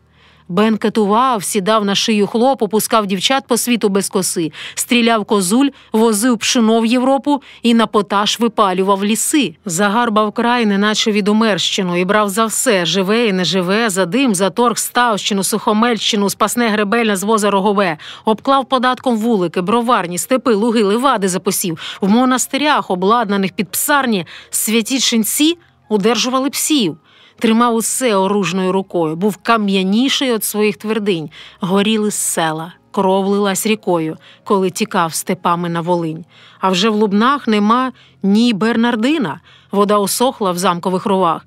І як печаль одвічна двоєдина, душа Раїни плаче по церквах. А там, де вжив всевладний Єремія, де поросли вже дикі чагарі, ще кам'яною щелепою змія, щербатий мур чорніє на горі. Де був палац, лежать одні руїни, стирчать уламки обгорілих стін, усе сумує смутками своїми душа Раїни, квилить між руїн.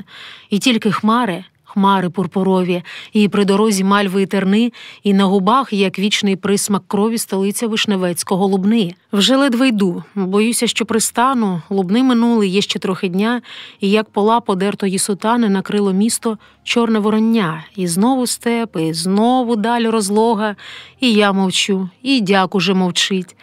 Ідеш, дорога та й дорога, ідеш. Хоч би вже відпочить. Зайшли в село, і моторошно, й дивно, ні гавкне пес, ні корби не скриплять. Хати, як скирти поночі, ні блимне. Невже так люди рано уже сплять? Двори якісь похмурі, непривітні, на все село зустріли двох жінок, мов колодки поцюкані в дровітні, гіркі обличчя в борознах думок. А дяк нічого, підтягнув ременика, ще й бадьоренько гомонить до мене. Мовляв, оскільки це село Семенівка, ну, то ходімо, каже, до Семена. От хоч в цю хатинку понад шляхом. Нам, каже, що, усе ж таки під дахом. А там той дах із просвітом аршинним. Підперлась хата ветхими дверима, обтулена потрухлим кияшинням іще з позаминулої зими, а в хаті пустка. Аж земля на споді, і кріт нарив, і піл уже з торчма. Сідаймо, каже, у чужій господі. Господа є, господаря нема. Тут от лубен до самої Волині лежать навколо села у довині. Причілки виглядають з кропиви, а тут, як бач, немає й вдови. Тікав по трупах Єремія звідси, та все карав призвідців, рубав їм руки, вішав, розпинав, садив на палі, голови стинав. Страшний по ньому залишився слід. Козацьких тіл кривавий живоплід. Усі тут гибли, винні, невинні, лишились тільки села у довині та назви сіл по більшості з імен, бо все ж Панфил, Григорій та Семен. Уранці вийшли. Тиша серпанкова і павутиння вже, мов ятері, та на поріг наживлена підкова та заржавіле рало у дворі. Іду, мовчу. Не дуже нам спочилось, вночі по хаті все ходив Семен. Чи серце знову плакати навчилось на цій дорозі в Київ із Лубен? Мовчу, іду, дивлюся на дорогу, минаю села, тихі річки. Якомусь ти своєму, певно, Богу поставив, княже, ці страшні свічки. Аж ген за обрій далі, усе мені ввижаються ті палі. Над плином років, паростю ялин, жовтогарячим дивом горобин, ще й досі кості торохтять зотлілі, і на вітрах рукава лопотять, і чорні свити на козацькім тілі за воронням ніяк не одлетять. А вороння, його вже тут аж темно, і кряче зверховіть, а крук самітник, він собі окремо, сидить і жде наступних лихоліть. І каже дяк, спитати б цього крука, він крук старий, набачився всього, чи думав Байда про такого внука, що зрадить славу прадіда свого? Чи не тому такий Єремей лютий ладен цю землю трупами змостить, що кожна тут осичинка над шляхом йому про юду листям шелестить? А вже й поля й млою огорнулись, слова самі на голос навернулись. У Полтаві на риночку, та й п'є Байда мед горілочку. Ой, п'є Байда молодецький, а назустріч Байді їде Вишневецький. Де ти, каже, тут такий узявся, що мені на очі ще не попадався? Хто ти, каже, і якого роду, що тебе не бачив я в Полтаві зроду? А я Байда Вишневецький, ще мене повісив колись цар турецький, що у Царгороді, та й мене схопили, та й за ребро гаком зачепили. У раю сидів я, дуже я занидів, бо вже України років 100 не видів. От пусти на землю, говорю Петрові. Та же мої діти, чи живі здорові? Та же мої діти в третьому коліні. Що вони там роблять тепер на Вкраїні? А Петро послухав та й спустив драбину прямо в горобину. Як гукнеш Ярема на свої гайдуки, візьміть того Байду, візьміть добре в руки, візьміть Байду і зв'яжіте, та й за ребро гаком зачепіте. Ой, висить Байда на риночку, та й не день, не нічку, та й не годиночку. Каже Байда Вишневецький, краще б мене вішав ще раз цар турецький. Висіти на палі, то іще не мука, як тепер дивитись на такого внука. Дівчино, я слухаю, та й байдуже, що ти ж співаєш не про того Байду вже, а голосочок. То чого ж ти крилася? То все мовчиш, то я аж остовпів. Співав і я на хорах і на криласі. І знаю світський і духовний спів, дишканти чув я, тенори, баси, а ти співаєш, душу всю проймає. Бувають, може, і кращі голоси, але такого другого немає. Послухай, каже, дівчино з Полтави, де ти навчилась брати ці октави? Пісні мої дівочі, не вселенські, співаю так, не вмію по-письменськи. А я пізнав риторики, інфими, і так скажу. Душа живе не ними. Піїти пишуть солодко, під метри, про 3 персони божі, а слова, Марусю, видумані, мертві. От слів таких чманіє голова. Піднаторіли наші віршописці, бодай їх муха вбрикнула в колисці. Убогі словом, мислею порочні у 30 літ плішиві і старі. Вони складають віршики святочні, а в селах ридма плачуть кобзарі. Або такі, як ти, оце, дівчата, в сумних піснях виспівують життя. Ще Україна в слові не зачата. Дай Боже їй родити це дитя. Бо те, що пишуть, то іще полова, то ще не засів для таких полів. З часів появи книги «Часослова» вже й час минув, а щось не чутно слів. Усе комусь щось пишуть на догоду, та чечевиці хочуть, як і сав. А хто напише або написав велику книгу нашого народу? Чи десь над книгою тією свіча у келії дрижить, чи десь в церковному притворі у скрині кованій лежить? І знову шлях, тополі та могили, Архемівка, Григорівка, Панфили, Остапівка, Карпилівка, Тишки. Так йдемо крізь гори навпрошки. Хтось десь в селі проторохтів гарбою, та й знову тиша тугою бранить. А дяк говорить, наче сам з собою. Іде старенький, все щось бубонить. Коли я в бурсі пізнавав науки, Афіни й Рим пройшла крізь мої руки.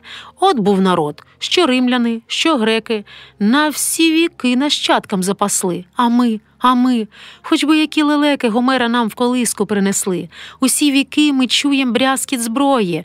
Були боги в нас і були герої, який нас ворог тільки не терзав, але говорять, як руїни Трої. Про Київ так ніхто ще не казав. Колись у давність не до Зриму була страшна дорога з Риму, і звався Апіїв той шлях. А вже скільки тих віків минає, а в світі, певно, кожен знає, коли й кого там розпинали. Про це написано анали. Про це писали так і в Риму, зучили вздовж і перехрест, але ж ота дорога з Риму якихось кілька сотень верст. А тут до самої Волині лежать ці села у Довині. Хто знає, що тут відбулося? Хто розказав це людям до пуття? Неназване туманом пойнялося, непізнане пішло у небуття. І десь колись, через багато літ, ніхто цього й не втямить вже як слід, не зніме шапку, не пролє сльози. Бо що? Дорога, їздили вози, гули вітри, бреніла хохітва. Велике діло. Писані слова. Історії ж бо пишуть на столі. Ми ж пишем кров'ю на своїй землі. Ми пишем плугом, шаблею, мечем, піснями і невільницьким плачем, могилами у полі без імен, дорогою до Києва з Лубен. Ідеш, а ще й не половина. Ідеш, хоч добре не один, кривавим градом плаче горобина.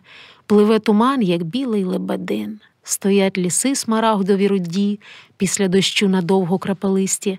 Все глибша осінь, вже й жолуді ховає сойка під опале листя. Оце йдемо вже кілька діб, набілені хати і випалений хліб. І каже дяк, де будем ночувати? Про хліб і сіль давно щось не чувати.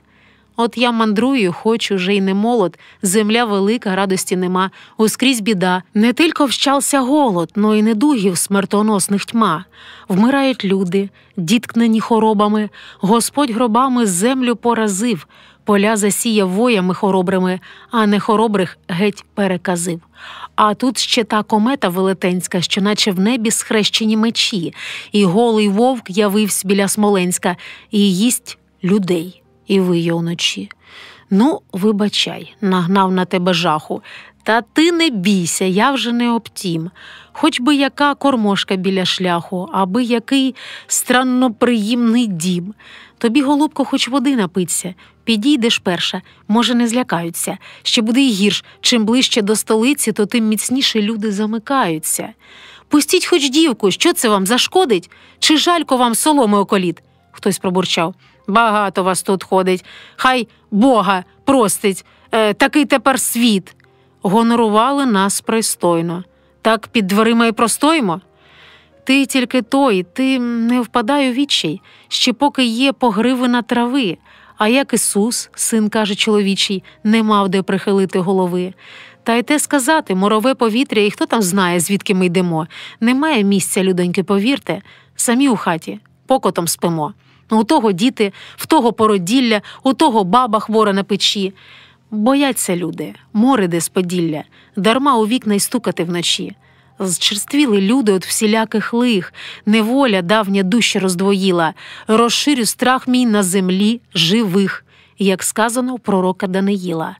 То поки сонцю крок до потуханія, мабуть, ходім шукати укриття, де ні печалі вже, ні воздиханія, а токма безконечно є життя. Такі привітні цвинтарі бувають. Шатро небеси, мармур бур'яні. Живі живих Марусі убивають, а мертві зроду не зачеплять. Ні, це тут блукають різні поторочі, а цвинтар то вже діло не страшне, спокійно там. Хіба що проти ночі чиясь душа крилом тебе черкне. Он подивись, чим не райські кущі. В траві лежить вороняче перо. Є навіть райки, яблучка гіркущі, на древі зла прищеплене добро. Десь, певно, і змій сховався тут здоровий, сама не їж, не спокушай мене, бо як побачить янгол мармуровий, з надрібка зійде, з раю прожене. Гроби все бачиш? Панські, алебастрові, надбитий янгол думає про суть. То давній цвинтар, видно, що душпастирі біблійних кіст тут іноді пасуть. Які тут склепи, цілі кам'яниці, герби, склепіння, сходи й гробниці, залізні двері, злодій не втеребиться, і всюди плющ повився на пригребицях. Які шляхетні прізвища тут панські, Бидловські, Козєбродські, Себастьянські, яка в них гідність чується велика, Рох, Яблуновський і Тадеуш Пика. Ти ба, які наймення гонористі, не спиться щось в такому товаристві, а тут кого заткало павутинню, кому це часто камфору надгриз. Антон Крюченко, писано латиною. Це, певне, з тих юхтових фарфолис. Якби в одній ще поблукати скрізь би, тут є, либонь, вибітні горорізьби, а цей надгрібок. Дяка ж відсахнувся. Диви, живий, їй-бо, поворухнувся. Обняв м'я страх, як сказано у псалмі. То це ми тут, виходить, не самі? То, може, ноги отряхнемо от праха? Не дай Бог привид ще нас наляка. Щось дуже бідно убраний, як на графа, і зашляхетний, як на жебрака. Диви, сидить і нас не помічає, як той надгрібок сивої печалі. Мабуть, поляк? Стара людина. Це ж, певно, тут уся його родина у цій землі. Скорбота всеочисна. Оце уже і є його вітчизна. Давай одійдем. Що вже тут поможеш? Одні кричать «од може» й «до може», а цей старий, людина між людьми живе, як ми, і мучиться, як ми. Колись нащадки будуть одмивати оцю печаль від крові й глупот, бо можновладці тяжко винуваті. А що зробив народові народ? Вже вони зорі сиплються з ковша. Складне життя у всій його всебічності. А як подумать, що таке душа? Як той казав, це горизонт до вічності. Гіркущих райок вранці пожували, та й знов до ночі подорожували, а вже й ліси соснові почались, тут, кажуть, і розбійники, і лосі, тут вже когось зарізали колись, то повнолуння він кричить і досі. Я вже й не чую тих страшних казок, вже йду, підламуються ноги, нічної птиці, моторошний зойк і чорний сум лубенської дороги. І раптом що це? Жовті світлячки? Потрухлих пнів далекі мерехтинки? Михтять навколишні хатинки, підходим ближче, а воно – свічки. Лежать під лісом люди на траві, на грудях склавши руки воскові, лицем до неба тьмою оповитого, напівукриті, хто сачком, хто свитою, чи вже умерли, чи ще живі. На жовті пальці обпливає віск, обличчя гострі, одежина латана, горять свічки, і сосни пахнуть ладаном. Шумить над шляхом предковічний ліс. Якісь пташки шиширхають у нетрях, десь виє вовк у хащах лісових. Ну що ж, ту ніч були ми серед мертвих, а цю ніч будем між напівживих. Все ж охітніше не підійде звір, та й перебудем до холодних зір. Он, ще жива, бач, видно по людині. Рука здригнула, воском припекло. Ви звідки, люди? З голоду? З Волині? З села якого? Вимерло село. Ще подих ледве піднімає груди. Сутемні лиця, білі сорочки. Куди ви, люди? Вже тепер нікуди. Свічки, свічки, і тиша, і свічки. І каже дяк, у них там на Волині якісь такі плачі гіркополинні, то край такої дивної краси, а голоси, які там голоси, але й життя там, Боже, твоя воля. У них же там і сорочки, як доля, там сосонку, кривульку або човник, а рукави ж, біліші лебедів, ото як пустить чорним, чорним, чорним, до зап'ястку декілька рядів. Минає ніч, свічки вже догорають. Всі, каже дяк, хоч легко умирають. А то йшли, як жито наливалось, ото як підуть попасом в житах, то, віриш, потім корчились, звивались по край доріг, повзли на животах. Оце таке. Тобі не надокучило? Супутника послав Бог балакучого. Усе складаю в душу, як в шкатулку. Уже душа гіркіша полину, і хоч не маю на землі притулку, но знаю землю вшир і в глибину. То ви б усе взяли та й написали, та й був би слід по вашому життю. Я написав, так торбу в мене вкрали, і всі мої папіруси тю-тю. Чи думали, що там вино і брашно, чи золото нахапхане в війну? А знов мені заходжуватись страшно, старий уже, тепер так не утну. Вже в мене й чуб, як пух на осокорі, вже в мене очі до письма слабі. Колись думки на слово були скорі, тепер думки самі уже в собі. То вже, мабуть, отак я і умру, а діло жизні так і не подвигну. Бо хоч і в рот горілки не беру, але ж і книгу написать не встигну. Мої собраття вже пішли у стовбур, вродивши рясно плевелами слів. Найперший дурень і останній бовдур, уже, мабуть, в науках преуспів. А я гусак обскубаний, що й досі гелгоче щось про правду і добро, котрому в лапі вдержать удалося одне своє гусиноє перо. Мені не треба слави, ані грошей, ані щоб сильний світу похвалив, аби хто-небудь мислею возросший до мене часом слух свій прихилив. Але ж я про читателів не маю. Сам пишу і сам собі внімаю. То полягнеться, як тонка танечниця, лягає пил в густий чортополох, і в'ється вдаль дорога безконечниця. І ми йдемо.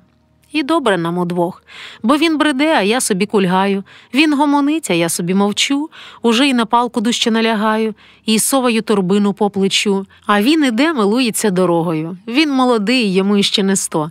В старій сукмані книжка за вилогою і торба, наче ремез за гніздо. Твердіший ґрунт намацують ціпки, частіше схил, обсотаний корчами, чіпляються лахміття за гілки, виходять з лісу у піски прочани. Піски, піски, і де він той причал? Чи так і ти, чи стежка одурила? Пливуть кораблики прочан, над постолами нап'яті вітрила. Одна йшла закута у вериги, у ковпаку залізному, невзута. Чи хто сказав, чи вичитала з книги, що Богу вгодна отака покута? Ішла молитись у святі печери, казали десь іздалеку, з печори, подовий костур і сама як мощі. Та так і впала, не дійшла до прощі. Чи грішниця, чи, може, так, блаженна. Присипали, куди ж її нести? А вдалині вже лавра нездвиженна, вечірнє сонце брала на хрести. І ось він, Київ, воссіяв хрестами, пригаслий зір красою полонив. Тут сам Господь безсмертними перстами оці священні гори осінив. Так довго йшла, так ждала терпеливо, і ось він, Київ, за валами він, той стольний град, золотоверхе диво, душі моєї млиновий дзвін, і увійшли ми в київські ворота. Чогось так тихо, мов пройшла чума. І каже дяк, згадай про жінку Лота, не озирайся, Києва нема. Я озирнулась, я не скам'яніла, я не дала пролитися сльозам. Отак пройшло тут військо Радзивіла, в руїни вулиць заточився храм. Дзвіниця мертва, обгоріли крони, і все німе, і гори, і Поділ. В Литву до себе вивіз наші дзвони литовський гетьман Януш Радзивіл. Покинуті, попалені, похмурні, стоять двори і базари, винокурні, сади стоять примерлі от пожежі, людей немає, коні не іржуть. Лиш на валах необгорілі вежі стирчать у небо, попіл стережуть. Оце мій Київ, це моя вітчизна, залиті кров'ю київські вали. Ой, люди, люди, Божа подобизна, до чого ж ви цю землю довели? І каже дяк: яка там подобизна? Коли земля здригнулась від копит, назустріч Радзивілу вийшов тризна, Печорський, пресвятий архимандрит, і так звернувся сивий та уклінний: короні польський, брат одноколійний, ось ключ від міста, ми відкриєм брами, іди, заходь, та тільки пощади священне місто і священні храми. І він війшов, литовський князь, сюди, як ніж у спину, а Потоцький в груди, Богдан між ними, як між двох вогнів. Що тут було? Розказували люди: 3 дні, 3 ночі Київ пломенів. Стояв собор старовинний із випаленою душею. Ми тихо ступили в морок, що димом ядучим пропах. Молилися у порожнечу, на попіл ікон молились. Шукали живого Бога у сонячних сизих стовпах. Лежали зрушені плити, як зашерти чорної книги, і янголи в білій одежі впритул обступили вівтар. Кричали полускані стіни, якісь недопалені книги, заблуканий місяць з надвору холодним пальцем гортав. Перехрестилась і заплакала, і тихо вийшла із собору. Ішла на прощу, а потрапила чи то в Содом, чи то в Гомору. Вже поночі до лаври добирались. Ішли угору вузько в колосок, якісь яри, якийсь дрімучий праліс, яри нічого, краще, ніж пісок. А по ярах, по схилах, як тубільці, землянки покопали по горільці. Ідеш аж дивно, у вечірній млі то там димок із-під землі. І каже дяк: як у часи Батиєві пішли у землю люди в Києві. Вже й обжились, он хтось обгородився, а хто й сіно склав уже в стіжки, а хтось уже в землянці народився, бо он де жінка сушить пелюшки. Життя йде, як сказано у Павла: живіть благочестиво у Христі. Потерп ще трохи, вже ось і лавра, а там спочинеш по трудах путі. Але коли ми підійшли до лаври, вже ніч була. Біля святих воріт якісь сиділи постаті, як равли, вібравши руки й ноги і живіт. Обідрані, закутані в рядюшки, не розбереш, де злидні, де злодюшки, ще й руки тягнуть, просять Христа ради. Це люди теж, а що ти їм даси, коли, минувши селище й гради, сам 3-й тиждень сухарі єси? Святі ворота взято на ланцюг, у лавру не пускають волоцюг. Вночі ворота лаври не гостинні, даремно тут і возвишати глас. Глас вопіющого в пустині, напевно, був чутніший, як у нас. Хтось бубонів, хтось бився у падучій, до ранку ми й просиділи з дяком, і волохаті хмари, кругойдучі, крутили в небі жовтим мідяком. На другий день були ми у печерах, тяглись в рукава довгих галерій, поклони били і чекали в чергах, бо тут людей що свічка, то й рій. Печерський старчик спереду йде, прочанам мощі в щілинку показує. А я ж не знаю ані хто, ні де, то час від часу дяк мені розказує. Це преподобний лікар Агапіт, що ісцілив самого Мономаха. А це Алимпій, майстер на весь світ, до пензля хист був у цього монаха. Це Нестор, найславетніший з дідів, лишив нащадкам працю свою горду, бо він писав і в келії сидів, а я ходив, і в мене вкрали торбу. А далі все подвижники святі, що тут сиділи в келіях заперті, що їх Господь за подвиги в житті сподобав будь нетлінними до смерті. Оце Мардарій, що не мав майна, а це Пафнутій, що не пив вина. Це преподобний схимник Силуян, котрий без шуму, крики і ловитви, злодіїв, дремнувших у бур'ян, зв'язав єдино силою молитви. Це Нестор другий, зветься він Некнижний. Таку заслугу перед Богом мав, що завжди був на всіх богослужіннях, а й разу ти скажи, не воздрімав. А це Сисой, що хіть свою призміг, щодня ходив до річки у веретті і роздягався з голови до ніг, щоб комарі кусали в очереті. Такі часи були благофортунні, що кожен подвизався зокрема, і жоден подвиг не лишився в туні. Тепер таких подвижників нема. Блюзнірська мисль запала мені в душу. Чому на них молитися я мушу? Хіба оті без німбів, без імен, на тій дорозі в Київ із Лубен, або ті під лісом із Волині, хіба не більші мученики нині. Стою, дивлюся на дніпровські схили. Сисой, Мардарій, подвиги Ахили. Тут кров лилася, тут пройшов Батий, Сафроній, Пимен, мученик, святий. І каже дяк: немає у нас ліри, та й розум за бодягу зачепивсь. Сисой, Мардарій, мученики віри, а байде що? Од віри odступивсь? Аби слова хоч бред второзаконія, а що сильніше підпирає твердь? Молитва преподобного Антонія чи наливайка, мученицька смерть? Я й сам колись проводив час в молитвах, та й думаю, в землі чужосторонській, що як же так, ті гинули у битвах, а ті спасались на горі Афонській.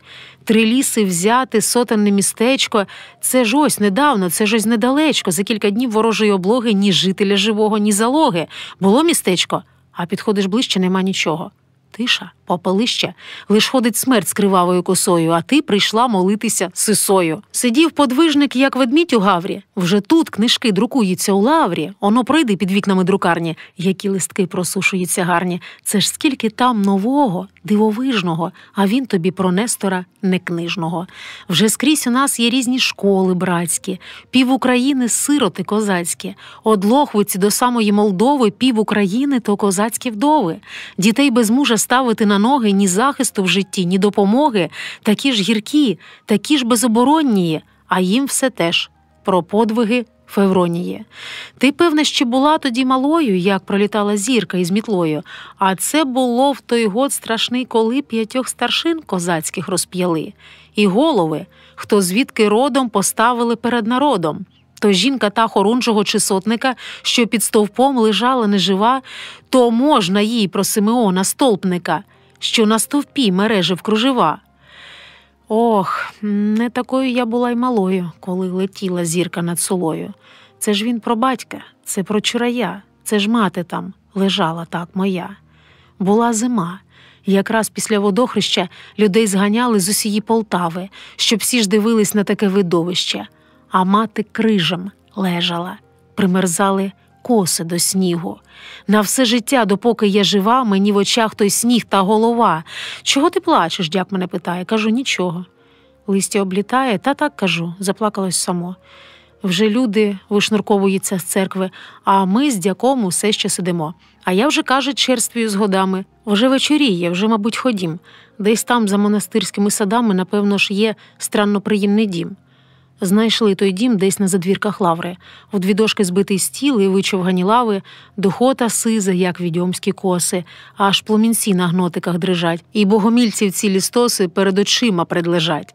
І каже дяк, хитнувшися: «Дитино, мовчу про ліс і не кажу про степ, та краще ж ночувати десь під тином, аніж оцей лахмітяний вертеп». То ми пішли, та майже так на дворі сухого листя трохи нагребли, та лежимо та й дивимось на зорі. Та й каже дяк: «Свободу обрали». Над нами вітер, листя ронячі, хитає гнізда гайворонячі, дашок благий, земля сира, і тягне холодом з Дніпра. Усе б нічого, ми б уже й спали, міцні під небом сни подорожан, але ченці на ноги наступали, і дзвоником будили нічліжан. Оце один виходить за собору, доземну рясу тягне за собою, а там і другий, стриб через канавку, збирає знову мідяки в карнавку. Оце так сон приснився у столиці, промовив дяк, сідаючи бочком, що вариш ти вареники в криниці і жовте листя ловиш друшляком. Удрав шпака, як кажуть знакомито, що ж можна спати і на цій стежі, якби ж мені не ставили копито на саму грудь ці праведні мужі. Пошородівши у сухому листі, дістав з торбини пучку тютюну. От, каже, кляті, каже, чорнорисці, сон перебили, я вже не засну. Сиджу, дивлюся, вік прожив на світі, на те гніздо у тому верховіті, та й думаю, дурний ти чоловік, що от прожив на світі цілий вік і, наловивши повну душу гав, гнізда собі ти так і не зібгав? Колись в селі, що зветься Темногайці, а йшов мені тоді 20-й рік, мені хотіли прикрутить при гальці. Хвалити Бога, вирвався і втік. А ще колись за дідьковою греблею під Києвом отут на Ірпені я знов притульним затишком погребував, а вже й під 40 гухнуло мені. Любив я панну, Птимченко Заглобську, уже й надхмарні замки будував. «О, рани Єзу, пан мові по-хлопську», – сказала панна. Я зрезигнував. Ну, та й нічого, так мені й треба. Немає щастя, можна жити без. В душі людській, крім видимого неба, є 11 всячеських небес. Був регентом, і був я канархистом. Любив людей і обминав юрму. І відзначався коромольним хистом, несклонністю к духовному ярму. Пізнав любов, пізнав їй ненависть. Гарячий був, доходив до нестями. Колись я жив, тепер я розминаюсь з людьми, з лісами, з небом і з життям. Дорогу маю ту єдину втіху, лахва дякові, поки не зима. Ото таке, цвірінь та встріху, а що як стріхи власної нема? Бував я скрізь, душа у мене боса, пройшла тернами множества земель. І брагу пив напарену із проса, мальвазію також і мушкатель. В тюрмі варшавській був я кілька діб, жував у Празі семидальній хліб. В Молдові їв солодкий виноград, ногами зміряв всенький Семиград. Та у якій не був я стороні, щось наче завжди плакало мені. І ти туди і віку там дожий, у землю рідну, де ти всім чужий. Мандрівний дяк, по світу волочуся, не маю ні родини, ні рідні. Зустрів тебе, та якось і не счувся. Так на душі потепляло мені. Ти скоро підеш, дівчино, додому в свою Полтаву, до тієї ріки. А там якомусь хлопцю молодому, мабуть, твої вже сняться рушники. Щастить же людям. Ех ти, дяче, дяче. Не був би ти самотній на віку, якби хоч раз в судьбі своїй бродячій зустрів колись ти дівчину таку. Не подивуй, коли я раптом зникну, боюсь печалі, що до тебе звикну. Десь вбило б'ють за звичаєм пустельним. Оце такий тепер у лаврі дзвін. Так били-вбило перші преподобні, коли ще ліс був Богу до колін. Коли ще в розбійницьких печерах валялись просто то кістки, то череп, і не було ні мурів, ані брам, лише на зрубі зарості малини, і перший ветхий дерев'яний храм з престолом ще із каменю і глини. Тепер у лаврі, де вже ті ліси, де молитовна тиша над лісами. Лише Дніпро, брат вічності і краси, тече в лугах тих самих і так само. А над Дніпром, на цій святій горі, тут ціле місто з гутами, ровами, з надбрамними кремезними церквами, з монастирями вже в монастирі. Аж страх бере. Стоїть новоприбулець, ніде не втрапить, поки не спитав. Самих тут келій, кілька добрих вулиць, самих церков на кілька тих Полтав. Якби не дяк, то що б я й робила? Він знає все, сивесенький спудей. Пустельник б'є, в пустельне било, а в цій пустелі тисячі людей. Тут є такі, що трохи чи не плазом, сліпі, німі, і з кармазинах є. Чи нас Господь почує усіх разом, коли так просить кожен про своє? А я ж прийшла з такого далеко. Тут, кажуть, є стара, як світ, больнична церква при шпиталику, десь там, біля святих воріт. Давно колись по всіх привратностях, як каже дяк, її возвів, при лаврі бувши тут привратником, один з чернігівських князів. То люди йдуть у це й понині, бо, кажуть, ніби легша є людині, як пом'янути саме в ній, у тій церковці кам'яній, своїх померлих.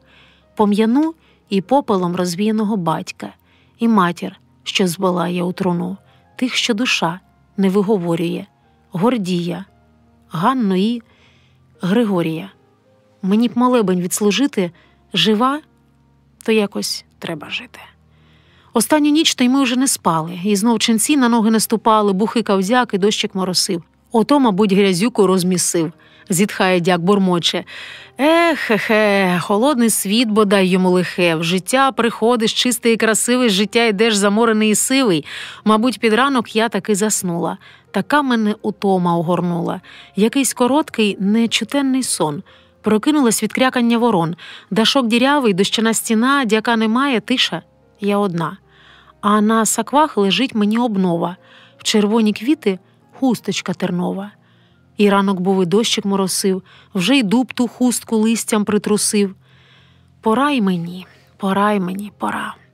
Піски, піски, і синій плин Дніпра, і ліс, і шлях, і явір, і криниця. Куди йду? Хто жде мене, крім Гриця? Кричать ключі у небі журавлині. Кому і що і навіщо говорить? Лягти під лісом, так як ті з Волині, і догоріть, і свічка догорить.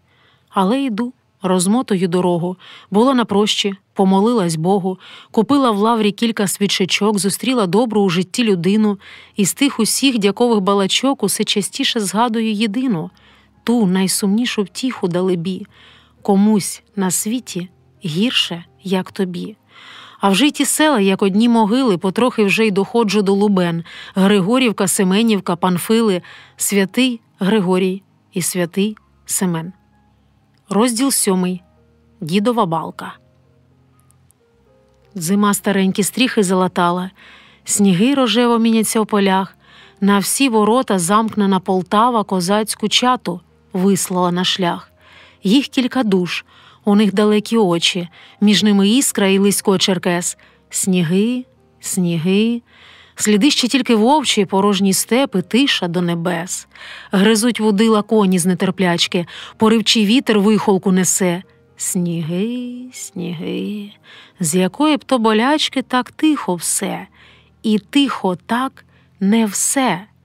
Ген хуторів причаяність глибока, он хтось іде в Полтаву з клумаком, і далина на всі 4 боки перехрестилась чорним вітряком.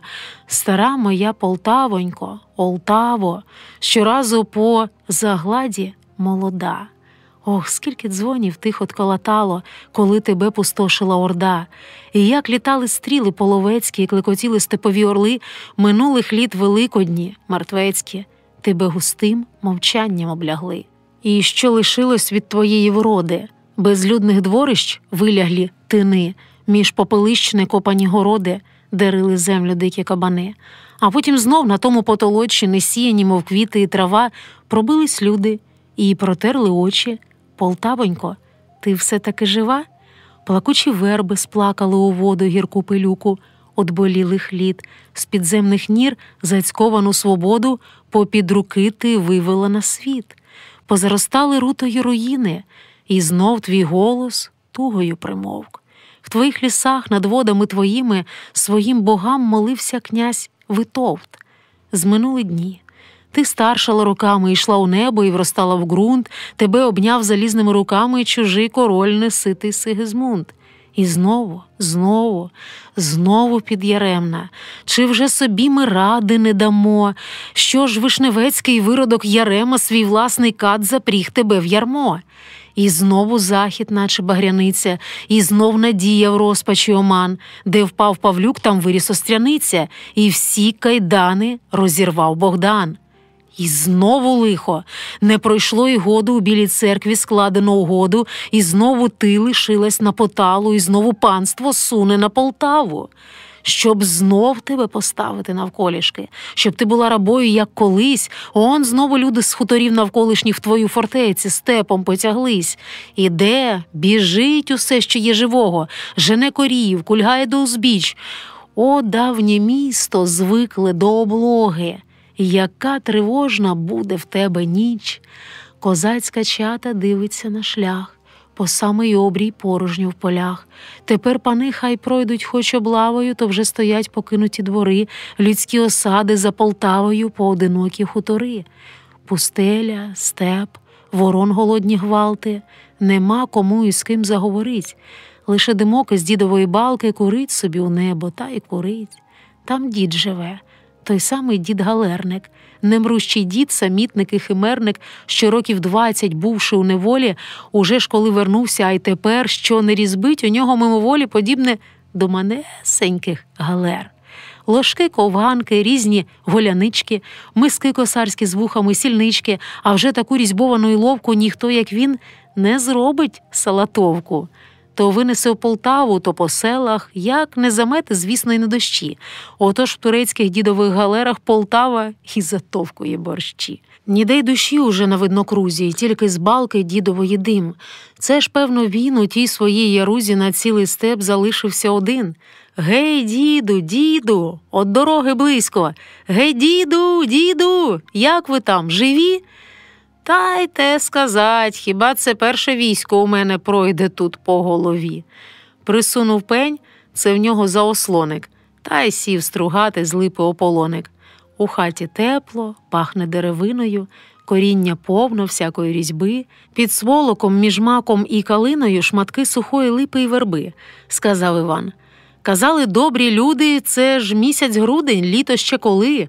Тут пройде військо, хто знає, як там буде, в Полтаві ви б цей час перебули. Не хочу людям завдавать мороки, сидіти сидьма на чужій печі. У мене хата тут своя, ні в року, свій домовик, свої он рогачі. Котору зиму я вже перечовгав, і домовик зі мною домував. Оце сидів на припічку учора, сміявся, плакав, руку подавав. Якби я міг вам бути у пригоді, а то ж про щаблю думати вже годі, а був колись такий великовоїн, от 3 шабель ще й досі не загоєн. Та й знову взявсь стругати свою ложку. Отак собі і тупаю потрошку. У Бога смерті не благаю. Нічого, прийде й сама. Я ополоники стругаю, а людям їсти що нема. Помовчали. Душа шукала слова. Воно трудне, не виважиш на хунт. Кінчався день. Потріскували дрова, в печі горіло, наче трапезунт. Михтіли різні в полум'ї химери, різець блищав у діда у руці. Пливли по хаті крихітні галери, ковганки, салотовки, поставці. Ну, хто про що, а я про Наливайка. Вона ж співає чи уже мовчить? То вже не співи, то підбита чайка. Отак упавши, на степу ячить. В ній наче щось навіки проминуло. Прийшла із прощі дивна і гірка. Так від людей Марусю відвернуло, що вже нікого і в хату не пуска. Усе одна, нічого їй не треба, все їй чуже, здоров'я теж нема. Та проща, ті ночівлі проти неба, оті нестатки вічні та тюрма. Не дай Бог, може, в неї й сухоти. Я все боюся, рине горлом кров, а не приймає жодної турботи. А в хаті ж так, ні хліба, ані дров. Порадьте, дідо, ви ж їй наче батько, невже ж вона й загине так сама? В такій біді ніхто вже не порадько, немає ради. Ради тут нема. Чого рвеш комір? Тут хіба задуха? Ні, стривай, нічого це не дасть. В житті найперше це притомність духа, тоді й вихід знайдеться з нещасть. Душа у тебе має бути крицею. Так плакати негідно козака. Твій батько був, Іване, остряницею, наступний гетьман після Павлюка. Ти ж син його, душі не занихаєш, не маєш права, ти ж таки не Гриць. Ось пройде час, когось і покохаєш. Преславен рід полтавських остряниць. Та може й буде Ганзя або Настя, та може й сином закріплю свій рід, а юж не буде в світі мені щастя, поки живу я, поки й сонця світ. Ми з нею рідні, ми одного кореня, мабуть, один лелека нас приніс. Батьки у нас безстрашні й невпокорені, і матері посивілі от сліз. Минув той час, ті грози відгучали, нові громи схрестились на мечах. Ми з нею, діти, одній печалі. Себе читаю у її очах. Минають ночі думами півснами, і я минаю, і минають дні. Вона мовчить і думає піснями, і не минають лиш її пісні. Кінчався день. Сумна і тонкоброва дивилася Марія з божника. Вогонь горів, потріскували дрова, шовкова стружка бігла з держака. Кіт спину вигнув у тигрясту смужку, промуркотів та й знов заліг у стружку. І хаті знов не вистачило ока. Хтось десь промчав, а балка заглибока, і тільки сніг посипався з гілляки. Агов, Іване, он уже поляки! От ми тут трохи і притрем їм роги, а ви тут живете біля дороги, сказав Іван, підвівся із ослоника. А дід собі стругає ополоника. Нікуди я, Іване, не поїду. А там і Ворскла скресне у берегах, та й тим ляхам, який пожиток з діда. Живу тут, як закопаний в снігах. Дивіться, діду, то ж такі ватаги ніде ж нікого важите життям.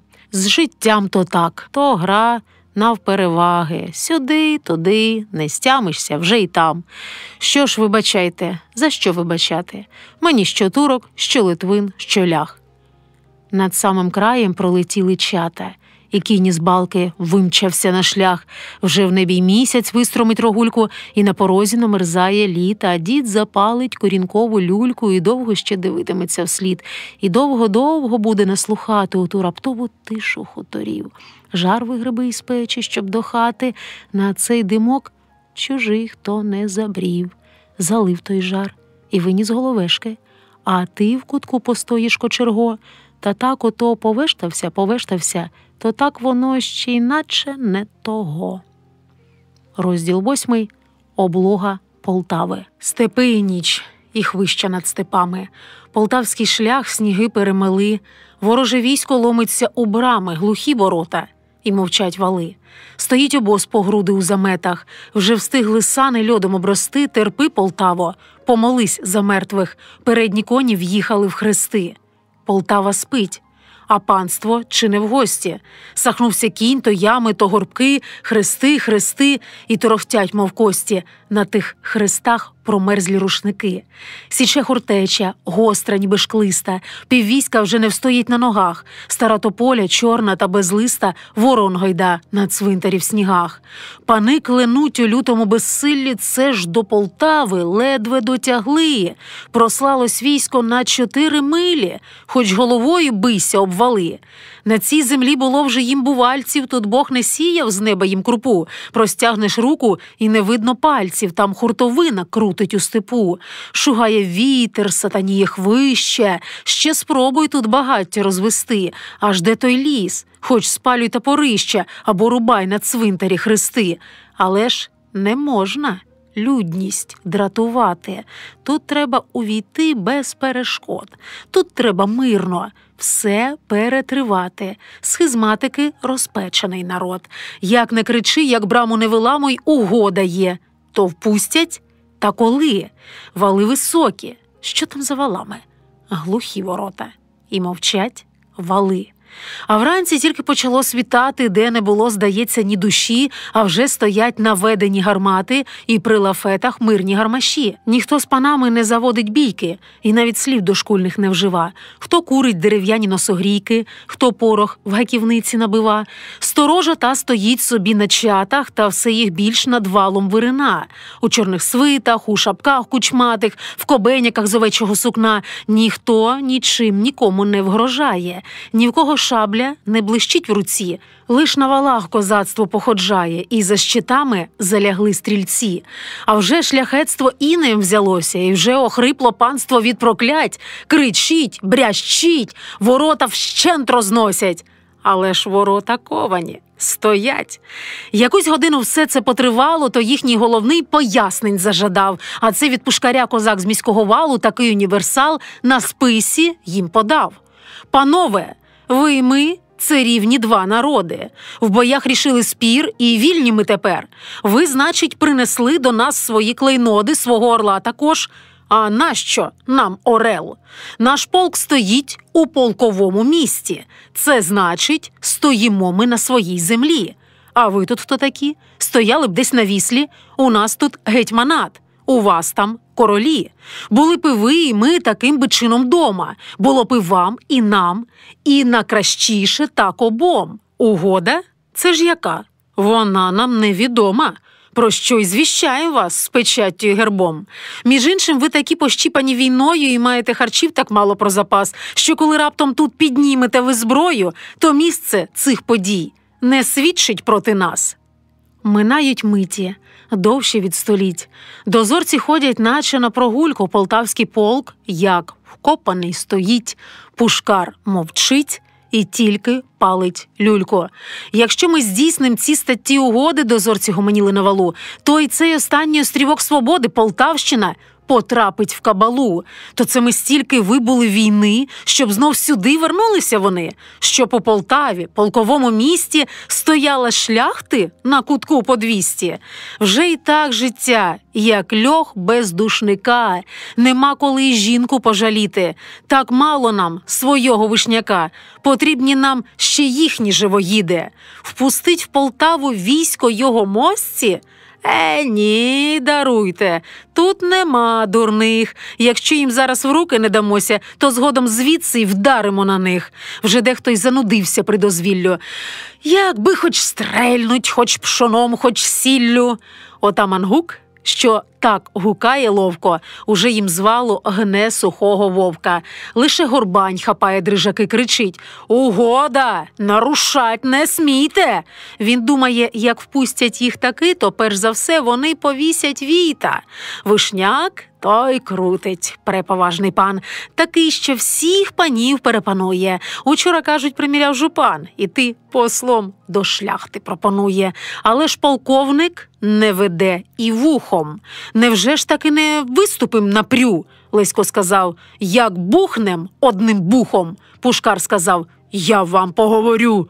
Тут головне спокійно і без крові, а там почнуться ночі сильвестрові, а там хрещення, знайдення глави – це перемир'я, хлопці, до трави. Іван стояв, дивився на валу, все перед ним було як на долоні. Здіймало військо сніжну кушпилу, от коней шкода. Дуже добрі коні. Це ж де не йшли, забрали під сідло. Така зима, морози йорданські. Іч скільки панства з ними прибуло. Один приїхав у кареті гданській. І німці є, теж лицарі тевтонські. Усе кричить, нуртується, гуде. Звалити хочуть стіни єрихонські. Нічого. Вал міцненький, не впаде. От тільки балка от дороги близько. Гей, діду, ви ще там живі, та й те сказать. Хіба це вперше військо у нього там пройшло по голові? Пливуть над степом хмари волохаті. Живе там якось, як уже не є. Один і домовик у хаті. Сміється, плаче й руку подає. А десь окремо, як болюча згадка, стоїть за зиму нахолола хатка. Над Ворсклою, під тими яворами, де вже ніхто не світить вечорами, і тільки вогник блимає вгорі. Там, певно, Бог живе в монастирі, і вже забута Богом і людьми живе Маруся в захистку зими.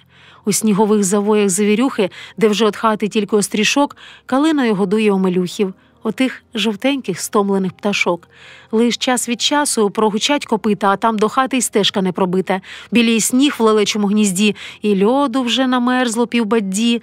Хоч би десь вийшла в церкву поміж люди, а то ж одна, ніколи й нікуди. Сухотний кашель надриває груди, стоїть зима. Короткі, сірі дні, вночі горять сторожові вогні. Щодня, щомиті полк напоготові, Іван мовчить. Думки тепер тернові, і лиш бринить, як болісна струна. А як Маруся? Як же там вона? Та як? Нічого. Нарікати гріх. Хіба я вже нещасніша за всіх? Живе ж воно, ящиха балаклійська, а голосила ж років 1,5, а чоловік же не вернувся з війська. Живе ж вона? Нічого, не вмира. Отак і я. Привикну, якось житиму. Ніхто й не побачить, як ту житиму. Та тільки ж я вдова не балаклійська. У неї муж не повернувся з війська. Поліг, загинув, вбитий молодим. Їй можна вічно плакати за ним. Щаслива ти, ящихо кошова. А я? Хто я? По кому я вдова? Так і живу, минаю, наче хмарка. Вся облітаю, як осінній лист. То мишеня майне із-за камарка, то дров підкине дядько шебелист. То ти розважиш тугу нещадиму, то якось я і викриплю цю зиму. Так сплю, не сплю, зіщулось на плечі, і виє пес на місяць уночі. Іван узяв ту руку, мов крижину. Ходім зі мною, доленько, ходім. Якби мені ти стала за дружину, яка б то радість увійшла у дім, не повернула навіть голови. Лише печальне око з-під брови, важка жалоба чорної коси і тільки тінь колишньої краси. Кого ти любиш, Іване? Мене чи свою пам'ять? Красива я була, правда? Схожа на свою матір. Смілива я була, правда? Схожа на свого батька. Співуча я була, правда? Схожа на свій народ. А тепер моє обличчя зведене судомою болю. Вмираю від сухот. Сама від себе вже вмерла. І ти це, Іване, знаєш, оце, що від мене лишилось, то, власне, уже не я.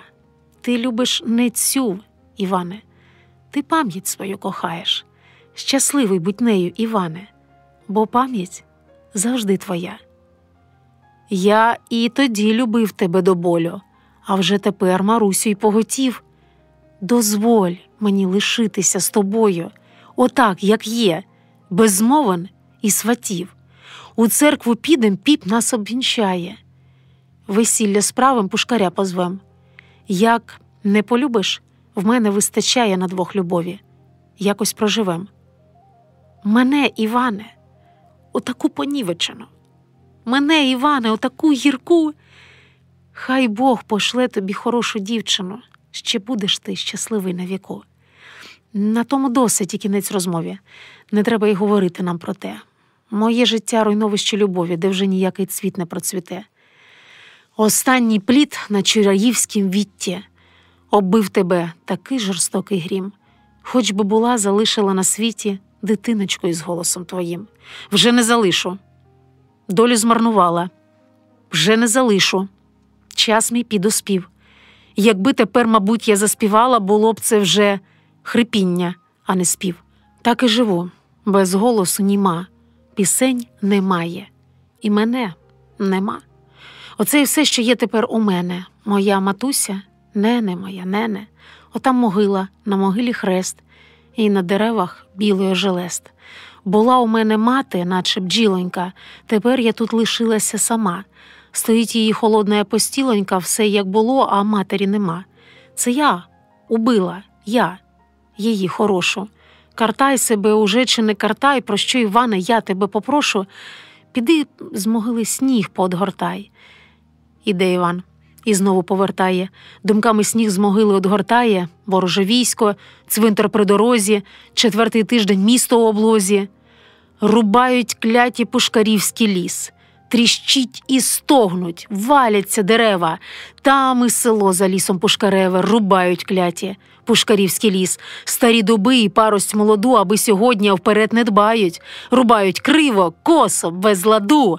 Аж таки видно, не своє рубають. Щодень, щоніч рубають, аж гуде. І з валу видно, звозять до дороги та ще й підстрелять зайця де-не-де, та ще й ведмедя викурять з барлоги. 100 років ріс. І ще 100 років ріс. Полковнику, це ж треба провалитись, щоб так оце стояти і дивитись, рубають кляті пушкарівський ліс. Пушкар нічого. Глянув і нічого.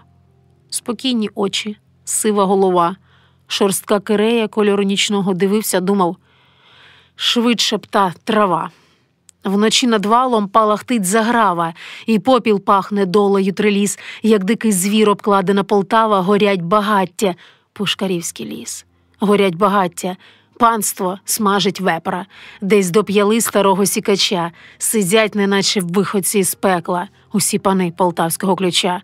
У тих снігах, у тому палахтінні, заслухані у власну маячню, сидять, як хижі, сатанинські тіні у пурпурових відблисках вогню. І тільки цвинтар чорними хрестами із ночі підступає до багать, і вихолка ніяк не перестане, як привиди у потьму одбігать. Оскільки шмир стріляти нам не можна. Лесько тупцює, сильно перемер, сутруби грають, наволоч вельможна, сама з собою танчить полонез, мовляв, їм добре. Козакам в досаду. Ось почекай, мазурку ще утнуть, ми видержимо. Хай танчать до упаду, вони стріляти першими почнуть. Стоять вельможні. Діло затяжне. Здається, так стоятимуть до віку, Лисько сміється. Голод підіжме чкурнуть, як чорт від кукуріку. От хто веселий, так оцей Лисько. Біда йому для смутку не причина, бо як приніс на світ його Бусько, то так і виріс наймитом хлопчина. Так присутяжив змалку його чмир, так остогидли стусани, як пини, а тут війна. А це ж таки не мир. В чмира табун, а у Лиська й шкапини. Вдовиний син, замріяна душа, вже й сотня їхня вийшла із опішні, а він біжить за ними, як лоша, і гірко думає невтішні. Що, як же так, в похід йому пора, 17 літ, а він сидіти буде? Якби коня позичити в чмира, а шаблю він і в битві роздобуде. Його піймав хазяїн у степу з чужою в суд приведений конякою. Він пояснив, що квапився в похід, отож не встиг чмиру сказати дякую. Подумав суд і розсудив їх так, що він же вкрав не гроші, не з городу. Іде війна, а що ж то за козак, котрий коня не має для походу? Що він чмиру ніяка ж не рідня, а все життя старається, гарує, не доробився до свого коня, то хай йому хазяїн подарує. Отож тепер він хлопець при коні. Хоробрий хлопець, не якась там хлипавка. Лисько сказав, хіба це голод? Ні, це просто піст. На те ж воно й Пилипівка. А дні йдуть. Удавнилась облога, вже навіть звикли, йдеться до Різдва, з усіх боків одрізана дорога. Полтавонько, ти все-таки жива? Вже навіть хтось пішов на вечорниці, об землю вдарив, лиха того шмат. Дівки собі стоять біля криниці, а парубки стоять біля дівчат. Грицькова мати доживає віку, отаман Гук гукає на валу, шинкарка Таця сіла на публіку за блудодійство врізано полу. В неділю був базар, вже чим там торгували, але ж таки, в неділю був базар. Баби на гурт 2 качки продавали, хто винісмак, хто рибу, хто узвар, хтось навіть бачив справжню паляницю. Дзись навіть трохи душу закропив. Лесько, продавши гриву, гривострижцю, собі пищаль гвинтовану купив. Зате було матерій на базарі, зарбав, штамет, об'яр і алтабас. А нащо ті шовки та мухоярі тепер купляй китайку про запас.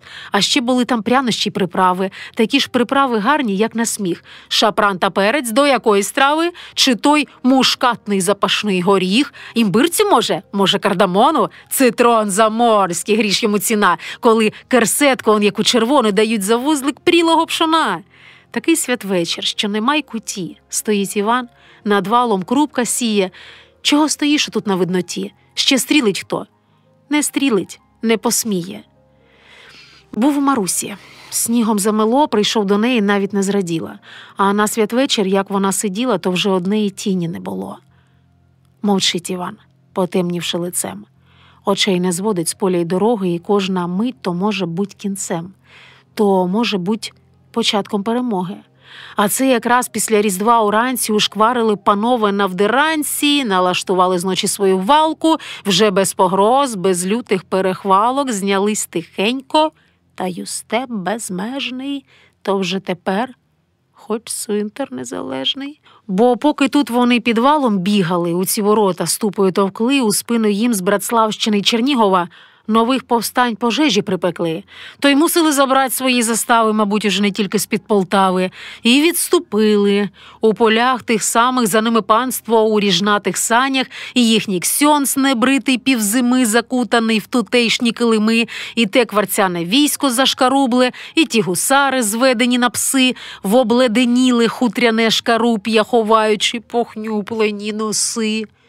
Вже й день минув, і обрії примеркли. Уже й людьми дорога загула, і кволим дзвоном цвинтарної церкви жива Полтава голос подала. Ген-ген у полі бувваніє чата, а при дорозі жерлом у замет стоїть покинута гармата – чавунний львівський фальконет. Де слідно кіньми застрибали галки, вечірнє сонце скоро догорить. І знов димок із дідової балки. Корить собі у небо, та й корить. Розділ 9. Весна і смерть, і світле воскресіння. Весна прийшла так якось несподівано. Зима стояла міцно до пори. Вітри війнули з півдня, і тоді вона, немов у ворсклу, з'їхала з гори. Ще сніг ковтала повідь широченна, і рала, ждав іще тужавий лан, а під горою вишня наречена вже до віночка міряє туман. Подовшав день. Полегшали ці тіні, вечірні тіні спогадів і хмар, і дика груша в білому цвітінні над ціле поле світить, як ліхтар. Уже в дітей порожевіли личка, уже дощем надихалась рілля, і скрізь трава, травиченька, травичка, і сонце сипле квіти, як з бриля, вже онде щось і сіють у долині, вже долітає пісня з далини, вже горлиця, а ворукає в бруслині, стоять в заплавах золоті лини. Тут коло нас така зелена балочка, там озеро, не видно йому дна. Вже прилетіла голуба рибалочка, ніс в неї довгий, довший, ніж вона. Вже й дикі гуси в небі пролітали, вже й лебеді кричали крізь туман, вже ходять в болотах біля Полтави ходуличник, крохаль і турухтан. Воскресли люди. Хоч який хто квелий, після облоги схожі на примар, і монастир цвітіння тих жерделей пливе у небо, як з рожевих хмар. О, Боже, духів і живої плоті! Я вперше усміхаюся. Прости, якась галузка в тому живоплоті, і та он пнеться, хоче розцвісти. Весна прийшла. Скасовано угоду. Вся Україна знову у вогні. Цвіте земля, задивлена в свободу, аж навіть жити хочеться мені. Як гарно в хаті, як просторо в сінях, як оживають ниви і сади. А щоб хоч щось лишилось на насіння, на Пасху їли хліб і слободи. І знов лелека молиться до зірки, клинець городу хоче врожаю. Є жменя жита, маку є півмірки, і чорнобривці, і трохи рижію. Спасибі, земле, за твої щедроти, за білий цвіт, за те, що довші дні. Прийшла весна. Сухоти є сухоти, все гірше і гірше мені. Уже от кашлю в грудях все зболіло, то в жар, то в холод кидає. Ну ось уже й моє намисто побіліло, мов паморозю сизою взялось. Як дивно, жар, але холонуть руки. А солов'ї чогось, як навісні. Самотнім добре, жодної розлуки, сухотним добре, гаснуть навесні. От тільки шкода, вже не заспіваю. Город глушіє, вже не прополю, щодня ту ніч, як смерть перепливаю. Життя, як промінь сонячний ловлю. А дні стоять, не хочеться тужити. І кожна пташка хатку собі в'є. Скажи, зозуле, скільки мені жити? Коє, зозуля, цілий день кує. Іван приходив, так посидів мовчки, устав, пішов, оглянувся з воріт. Лише весна окинулась в листочки. Підняв їх знову гетьман у похід. Заграли знову труби до походу. Війнуло громом з тясми на ріки. Богдан підняв козацтво за свободу. Універсалом обіслав полки. І знов земля кипить у боротьбі. І знову я належу не собі, сказав Іван. Дивився, як востаннє торкнув мене прощальними вустами. Не знала я, що сум такий огорний, вмирати буду, пом'яну добром. Кирея з вилітами чорна в останній раз майнула за бугром. І я, котрій давно вже все байдуже, уже нічим я сльози не впиню. Прощай, Іване, найвірніший друже, шляхетна іскро вічного вогню. Виходить полк, Іван під корогвами, і я край шляху осторонь стою. Моя душа здригнулася словами. Співають пісню, Боже мій, мою. І зелененький барвіночку, і не плач, не журися, а за свого миленького Бога помолися. І про того козаченька, що їхав за Десну, рости, рости, дівчинонько, на другу весну. І про воду каламутну, чи не хвиля збила, і про ту дівчиноньку, що вірно любила. І про гору високу, і про ту криницю. Дівчата вчора берегом ішли та й заспівали. Ой, не ходи, Грицю. А я стояла, що ж мені кричати? Які мені сказати їм слова? Дівчаточка, дівчатонька, дівчата, цю не співайте, я ж іще жива.